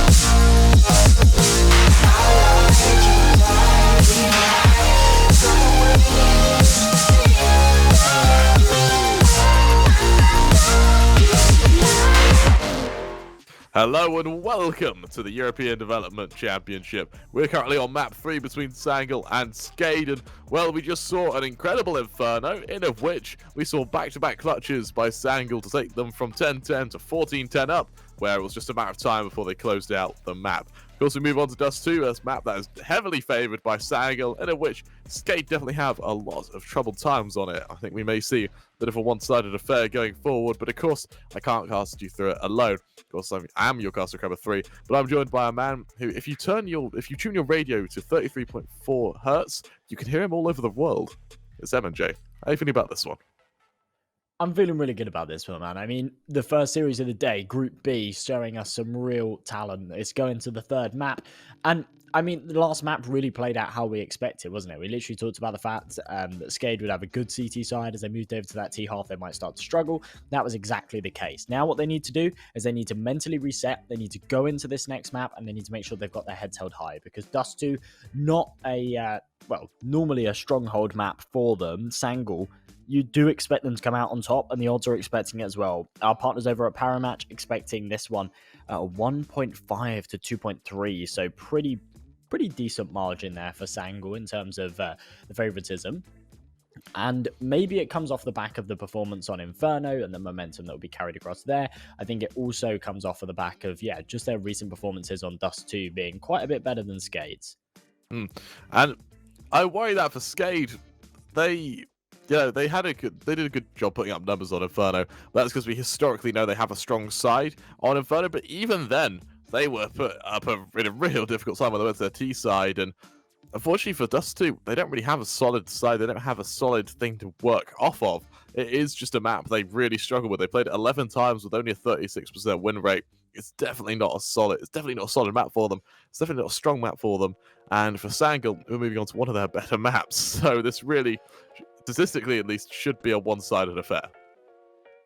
Absolutely, yeah. And as we dive into not just recent matches, but actually super recent matches from Sangal. So they have a fantastic win rate on it, and that's across the last 3 months. But if we look at the last week, okay, they've played Dust 2 3 times. They've played it against Gamer Legion, they've played it against Lingby Vikings, and they've played it against Dignitas. And they've won all 3 of them. Yep. 16-5 against Gamer Legion, 16-10 against Lingby Vikings, who have been on fire recently since picking up NATO Southx, and then a 19-17, a little bit of a closer one, but that's against Dignitas, a tier 1 team that are playing at these great big tournaments for massive prize money. So to be able to put up that kind of performance on a map like Dust 2, you've got to be coming into it with confidence. And when you look at SKADE, yeah, they do not have great results on this map against any team. Interestingly enough, they did actually play up against Sangal on this very map only 2 weeks ago in the Snow Sweet Snow regional group stage bit, and in fact the regional Swiss stage, and it did go to overtime. Sangal, of course, did still win it, but it went to the overtime, and it kind of leads you to believe maybe this will be a closer match than we're anticipating, but nonetheless, Sangal are just better on Dust 2. I think that when we saw them take it to overtime against SKADE, that was a while ago. That was, well, I say last month, it was almost 20 days ago. The reality is, since then, they have had back-to-back wins against some really damn good teams. And I suspect that for Sangal, they are able to just come ahead right now. And for SKADE, at least, they're going to be in a fairly tough position moving forward. Absolutely, yeah. I mean, I don't know what's in store for them here, to be honest. I don't even know what the win conditions are. Sometimes you can kind of say to yourself, oh, if they get off to a good start, if they win the pistols, if they... But... I don't know, man. They don't have a very good T side, 40% win rate there. CT side, okay, 50%, but still not great at all. And Sangal, on the contrary, they're in positive on both sides, 55% on that T side, so ever so slightly favoring that one. To be honest, I think that Dust 2 is interesting in that aspect.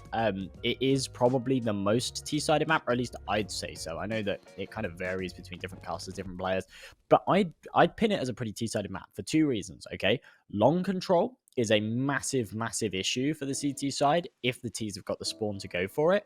And the fact that the CT side here on Dust 2 requires so much coordination and pinpoint communication, because you're having to go for these long rotates where you have to cross mid. You have to deploy a smoke grenade at the start of every round as well, just to get safe passes where to be.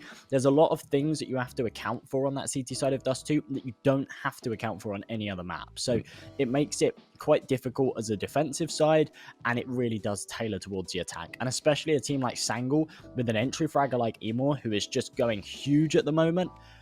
It's a pretty scary map. Think about Emor just darting into mid, darting into long, bursting through B tunnels. You do not want to be facing up against a player like him if he's all fired up and hitting headshots.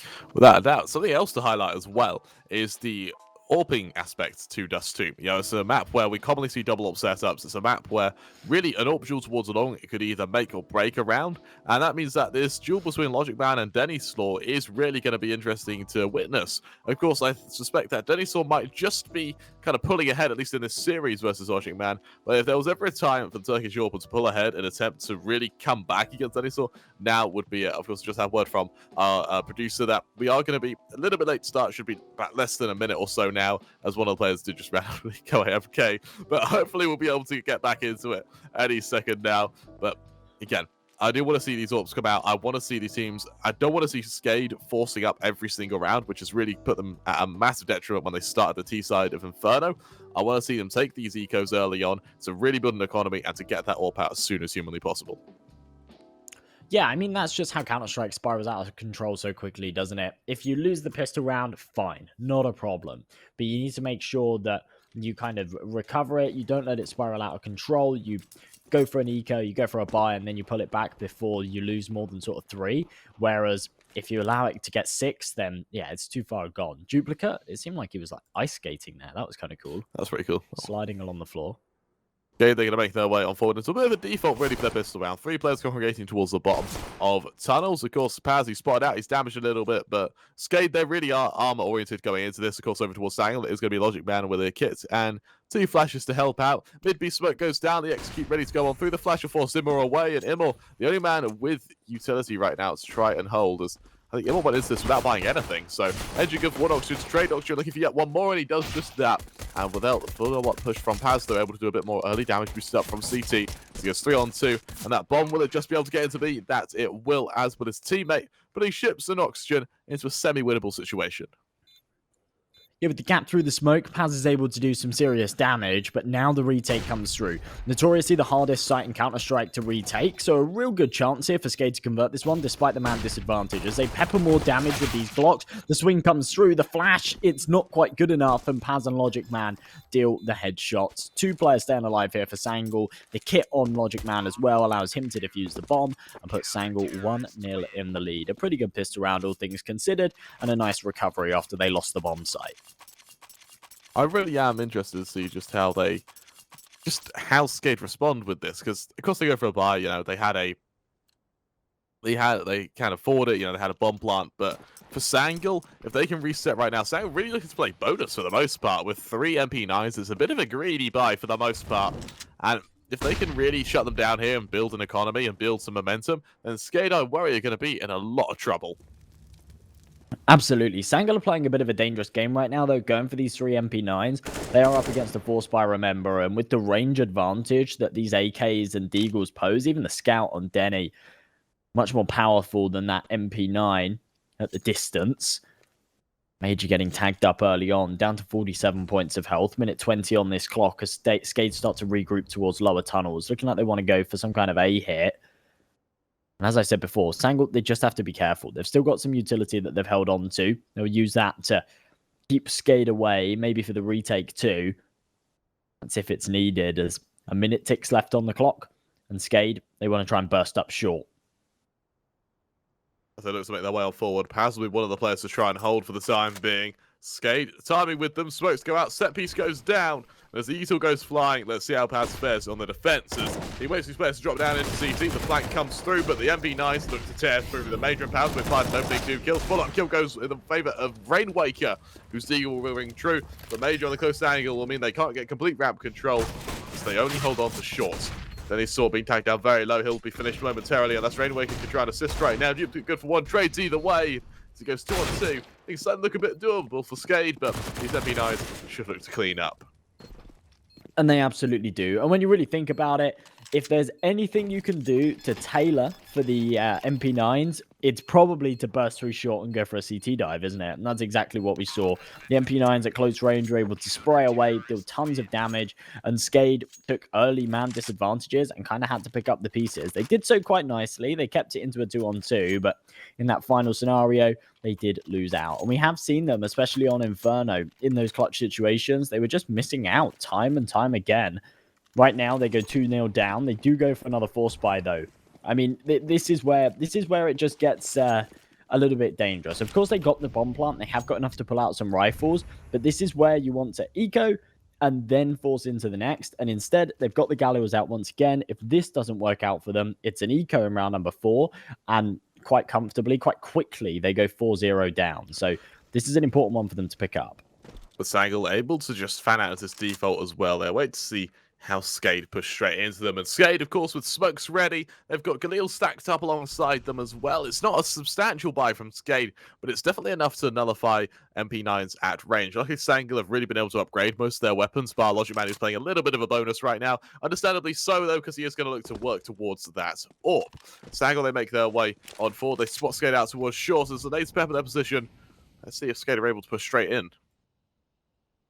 That might be what they go for, but that smoke posted seems to be delaying them a few seconds. Maybe they try and burst through with a flash. Maybe they just wait it out. What's interesting about it, though, is how if Sangal had kept those MP9s alive in the last, then it would make sense for SKADE to try and get these Galils out. But with everybody dying, as you say, the reinvestments are there. There's only one MP9. There's Logic Man up close on the other side of this smoke, ready to spray away. Oh, and there we it's go, perfect. right through it. 2 kills, damage onto the third, and that is absolutely flawless. That flash will just help out Major, who's just going to farm outside anyone who dare cross. Paz and CT is just going to help hit the nail into that coffin. And SKADE, they've just been completely and utterly nullified as they cross towards this site. As the odd bit of damage spotted, you know, they know the players are there. The jump spots come out. They try to catch out Duplicate. Eventually they do in the form of Engine.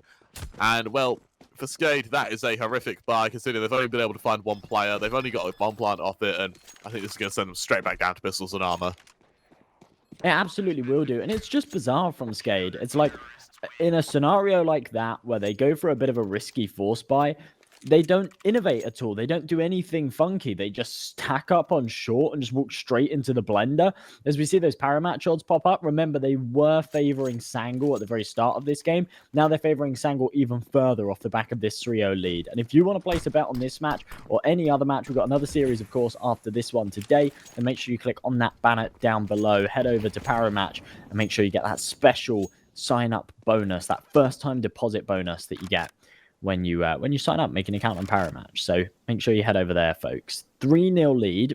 Early man disadvantage taken, though, as it seems like Dennis Law was able to snatch away ahead. In fact, it was Duplicate.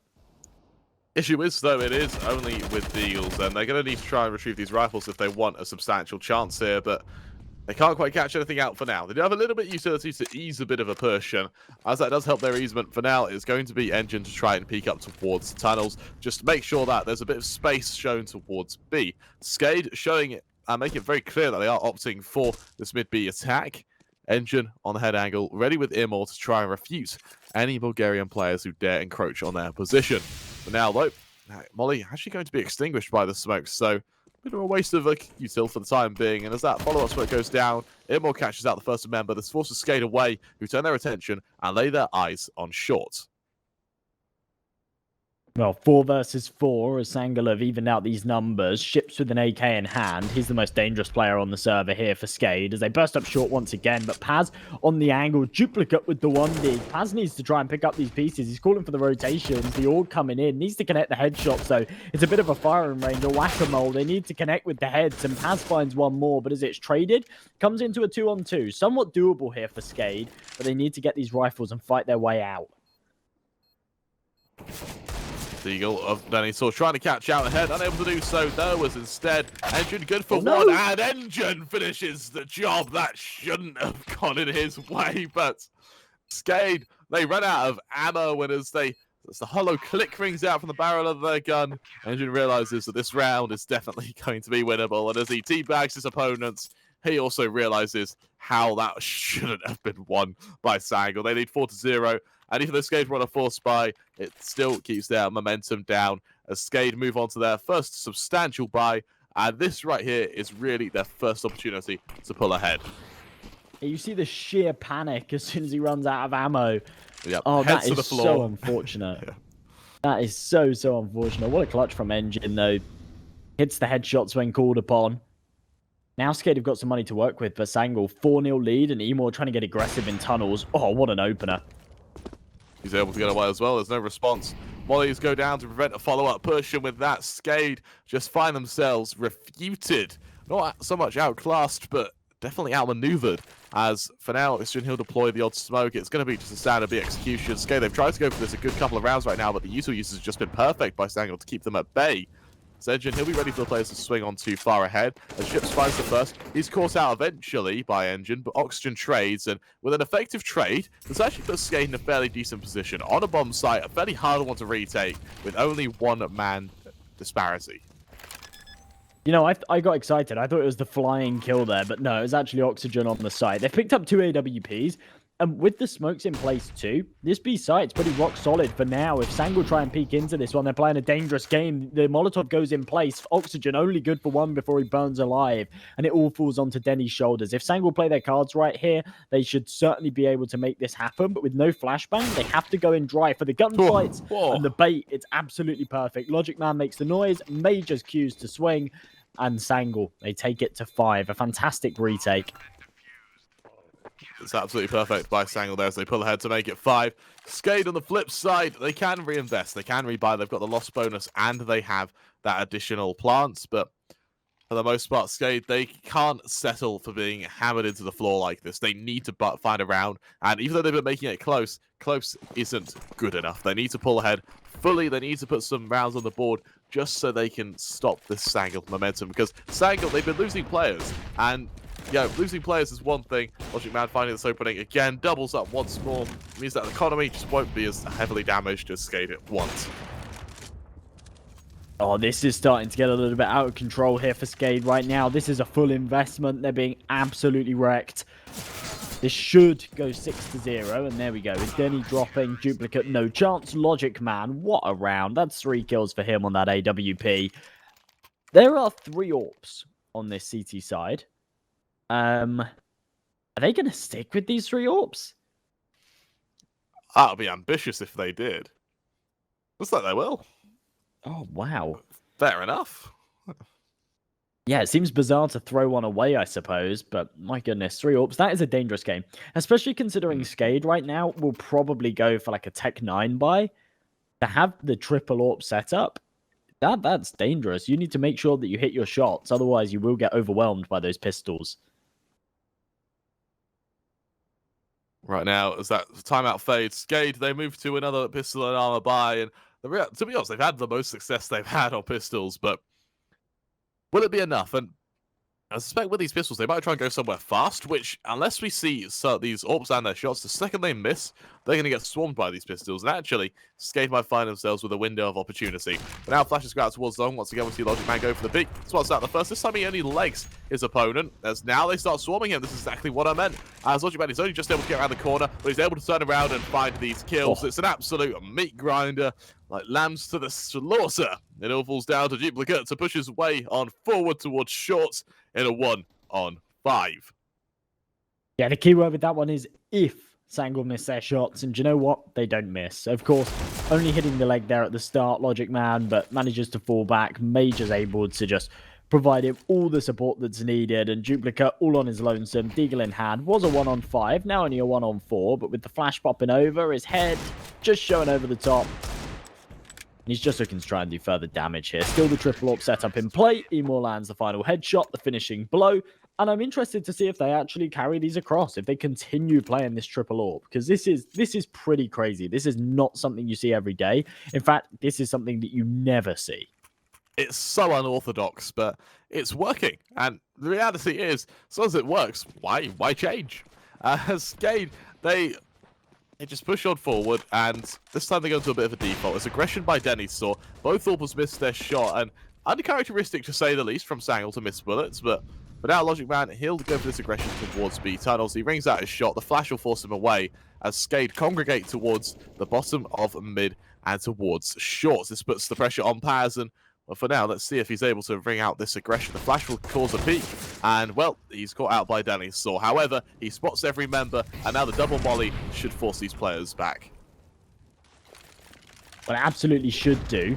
Nice opening advantage there, but the nades, they're doing so much damage. Ships and Duplicate already so low, and despite the man advantage, Major just didn't pull the trigger in time. Still on the site, though, with this AWP posted, and all of the nades start to rain over. This is where it starts to get dangerous. He doesn't shoot again. And as soon as that molly meant for him, and, well, he catches out one Duplicate trades, and now as Denisaw finds Imor, that's the problem with these AWPs. And the issue with AWPs is that they're really good to hold your enemy at arm's length, but when you need to get up close and personal, when you need to get your hands dirty in like a retake, they can prove to be fairly difficult to wield. And As Engine agresses towards top mid, Oxygen finishes the job. Sangal then go to save, and SKADE, that looks to make it their first, and this is where their damage comes in pivotal. Because they have been damaging Sangal every single round, we look at Paz, who has no money whatsoever, Engine with only 3.7, it's definitely a realms of resets, which SKADE treads to enter. Absolutely, yeah. I mean, Sangal have still got plenty of money, especially on Emo, Logic Man, and Major, so they will still be able to go for a buy in the next. I think they'll probably have 2 more buys in the tank, to be honest. So they have put themselves in a fantastic position, but yeah, normally you see a 7-0 scoreline, you're kind of expecting everyone to be like above the 10k mark, and Sangal haven't breached into that yet. As we see this Hellcase banner pop up, make sure if you want to head over to Hellcase that you use that code up on the screen to get a nice little bonus. Hellcase, they've got plenty of cases to check out, new content every single month, so make sure you head over there. Sangal, though, still lead by 6. Another investment comes out, this time not the triple orbs. They only stick with 2 and the C4 as it starts to head towards B. What an opener from Oxygen. Shuts down the first Major, gets the next center matter with the molly, and it proves just the absolute emphasis that's put on utility. As Ship still try to show presence towards B, the M4 of Engine doesn't quite shut down Rainwaker, but it definitely puts them at a disadvantage. The Util goes out, and that was a perfect molly to buy space. Paz baited into aggression, Ship shuts it down, and now Sangal, they may be getting a bit too confident for their own good. Yeah, this over-aggression seems to be costing them. An Engine, once again, it's somewhat justified. They're a man down. He wants to try and level out these numbers, but if he oversteps, the barrel will be spotted. Needs to go for the hard swing, and there we go. It's absolutely perfect. Rainwaker drops. Duplicate is there to trade it, so man advantage still retained here for SKADE, and luckily Duplicate stays alive, because if he'd have fallen, the C4 would have been in no man's land, and it would have been Sangal's round for the taking. Emor now the man to try and pick this one back up as he walks through the smoke in mid. He's got so much information right now, and it's the 2 AWPs to try and defend the A site. A single-pronged attack coming in from long. And as the flashes rain over, it's going to give away what SKADE are doing right now. This double AWP setup, it's ambitious to say the least, but it may actually work. Immort going to swing through this smoke. He's going to catch out the first one, but what a shot to Duplicate there as Logic Man responds in kind. And leaves Dennis Store alone in a 1 versus 2 with limited time and limited space to nade. It just forces him back for the time being. 30 seconds left. Dennis Store, he's got to try and get up onto this site. Bomb in hand, ready for a peek, but none comes. He's out of time, and with that Sangal, they make it 8. I mean, it's just unbelievable from Emor. And even right at the end, Logic Man taking out the final man. Dennis Law, I'm trying to work out. I don't think he died after time. Either way, unbelievable stuff. And from Emor, you kind of...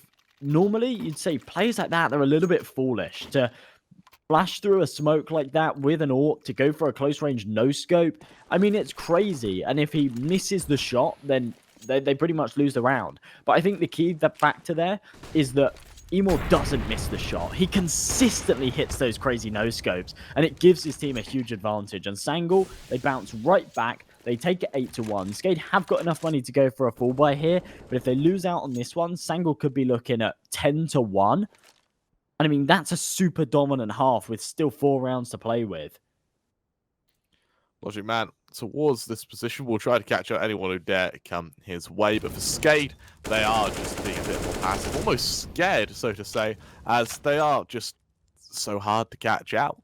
As Mage up towards long, his position known, and oh, he just gets around the corner. He tries to do damage, realizing he's got to fight his way out of this position, and he damages up Oxygen, but he can't quite kill him. So for the most part, he did the best of a bad situation, but right now, Duplicate, he's spotted out. Logic Man will try to catch him out, and doesn't have to. Paz there to support him, meaning that SKADE's only prong will be up long, but they try to reply with, like, one-sidedness of an attack with speed. Immor gets one through the smoke, that's Oxygen to full, and they still set the sight, but Logic Man rings true. The bomb calls out, the bomb in such an awkward position as well, leaves Rainwaker, the main man, to try and open up this site. He's got the support of ships, but it's from a distance, and as Logic Man shuts him down, these AWPs of Sangal are just phenomenal.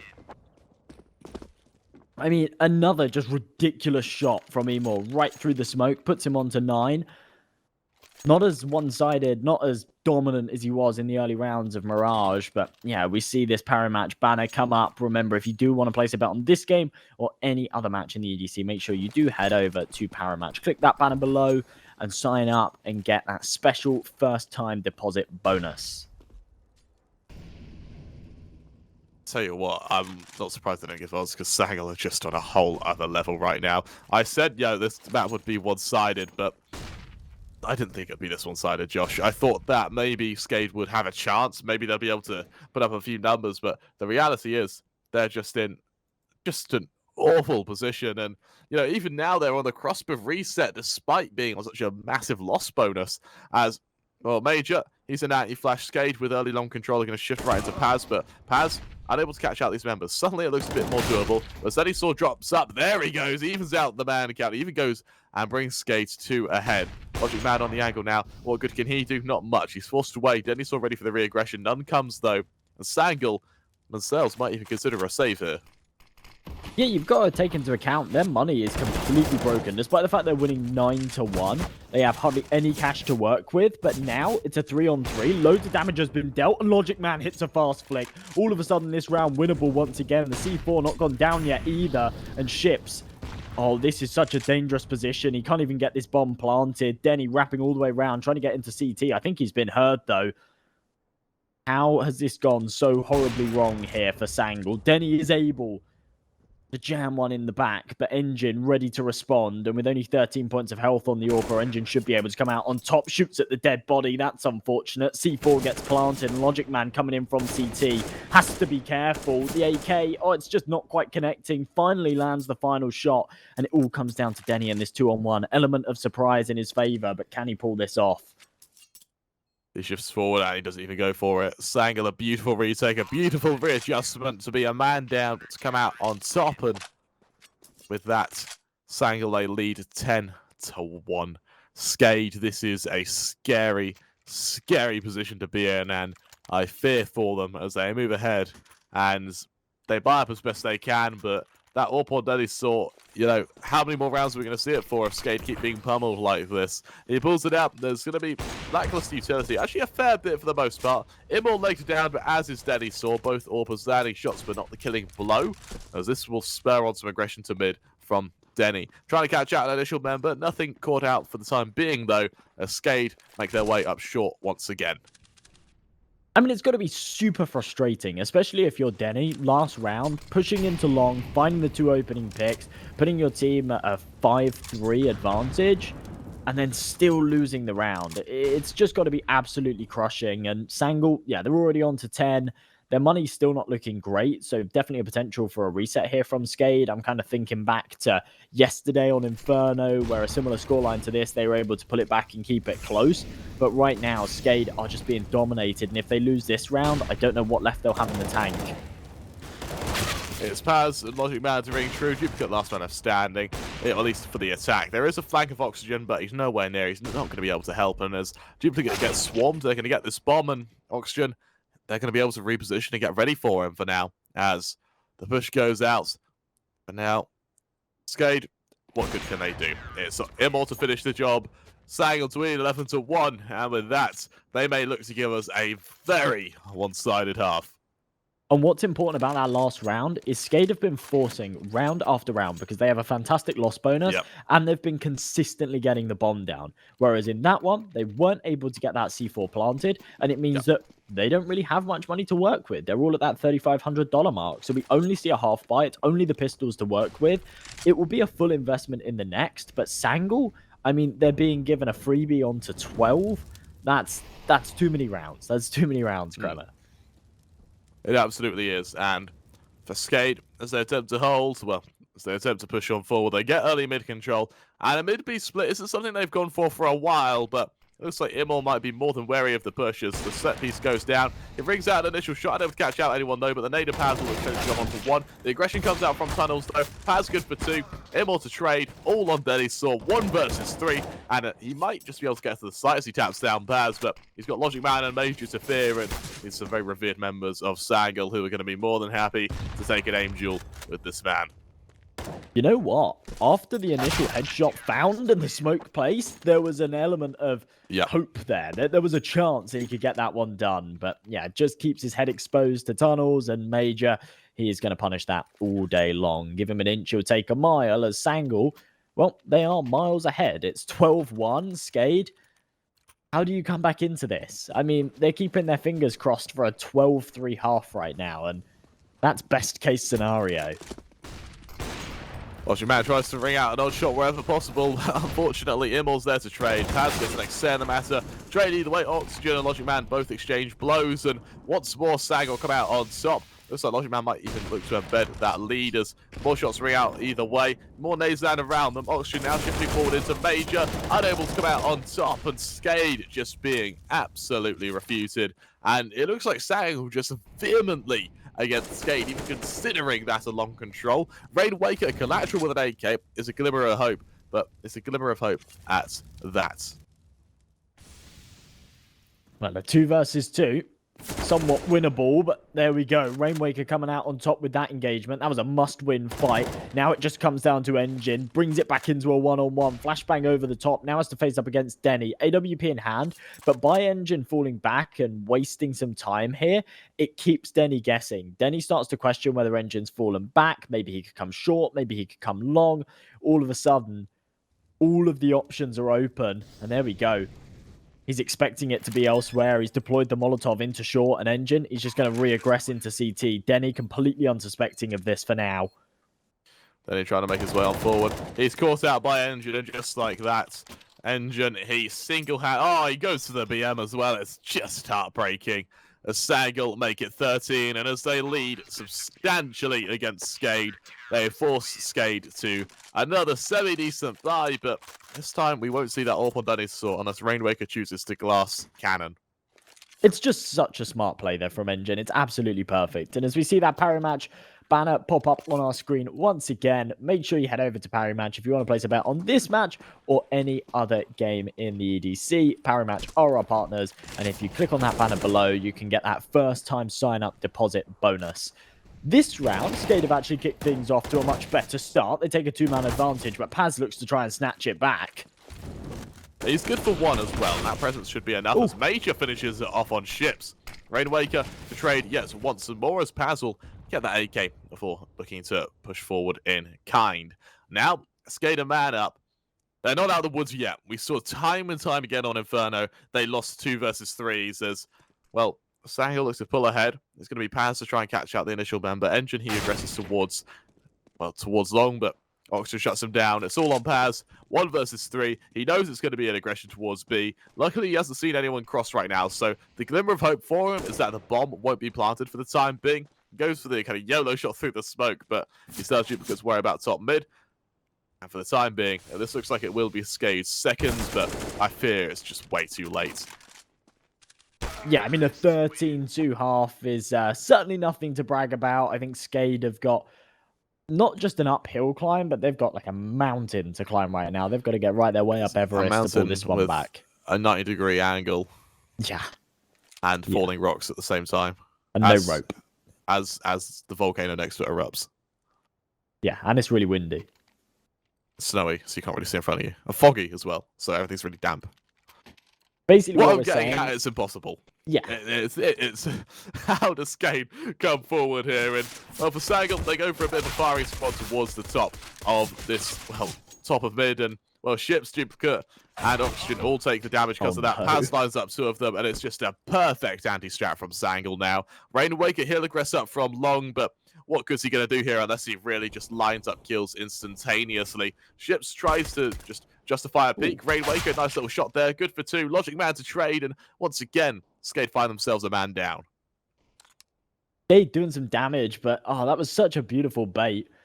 To have the players fighting in top mid, to keep the CTs busy, and then just have Paz wrapping around into lower tunnels to finish off the job. Sensational stuff.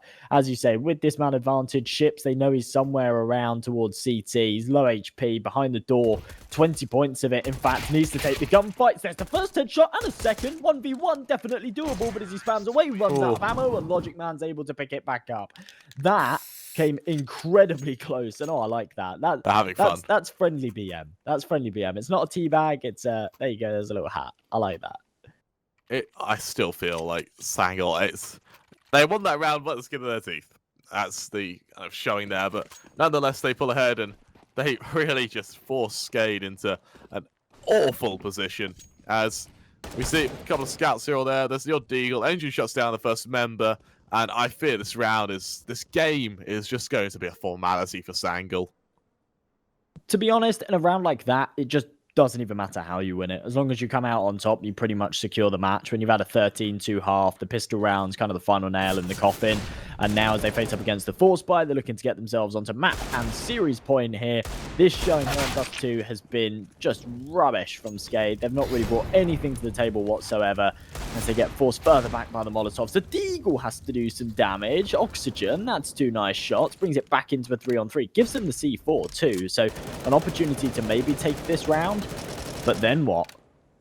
Then an 11-round comeback, Kremer? What are you thinking? I can't see it happening. I can't see it happening. And the reality is, it's just going to be so difficult.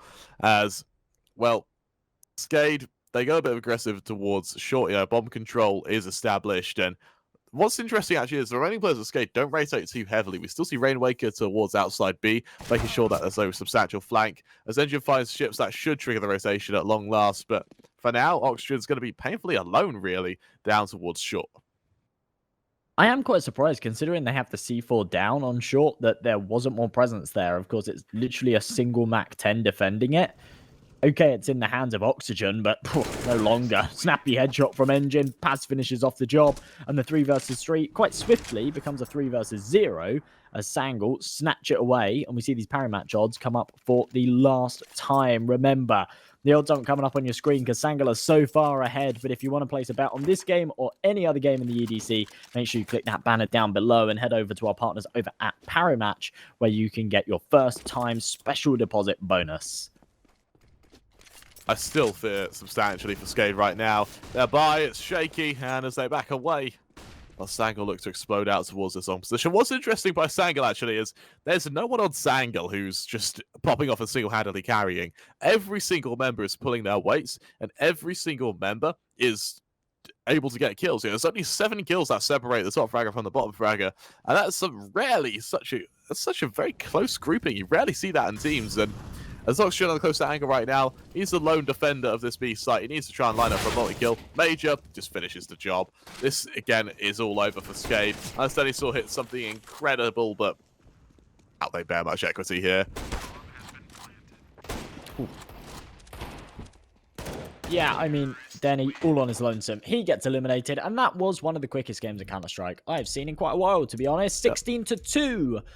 Absolutely dominant performance. SKADE completely get obliterated, and Sangal, they finish off the job. I'm very surprised that that series went to 3 maps and was as close as it was, if in the 3rd map there was just that much of a firepower disparity. Not only was SKADE being outmaneuvered, but they were just being outclassed in every aspect. Absolutely, and I'm worried for SKADE, really, because we knew their Dust 2 was bad. I don't think we expected it to be that bad. They were in a lot of trouble start to finish. Sangal were just all over them. And the rounds they won, it looked like stray runaway rounds where Sangal just got a bit too undisciplined. They got punished, went back to this kind of mob where they just walk around and wherever they go, destruction lays in their wake. And that was exactly what happened on Dust 2. Their Sangal, they move above and beyond, they prevail, and they move forward to the decider match as they face Hellraisers. Well, yeah, I mean, that's going to be the interesting one, isn't it? Sangal versus Hellraisers a little bit later on today. In fact, very, very soon. We're going to go to a short break. We'll be right back with you a little bit later. Remember, folks, the EDC is brought to you by Gaming Malta, the home of gaming excellence. But make sure you don't go too far because we're going to have more gaming excellence coming up very, very soon. We'll be right back, folks.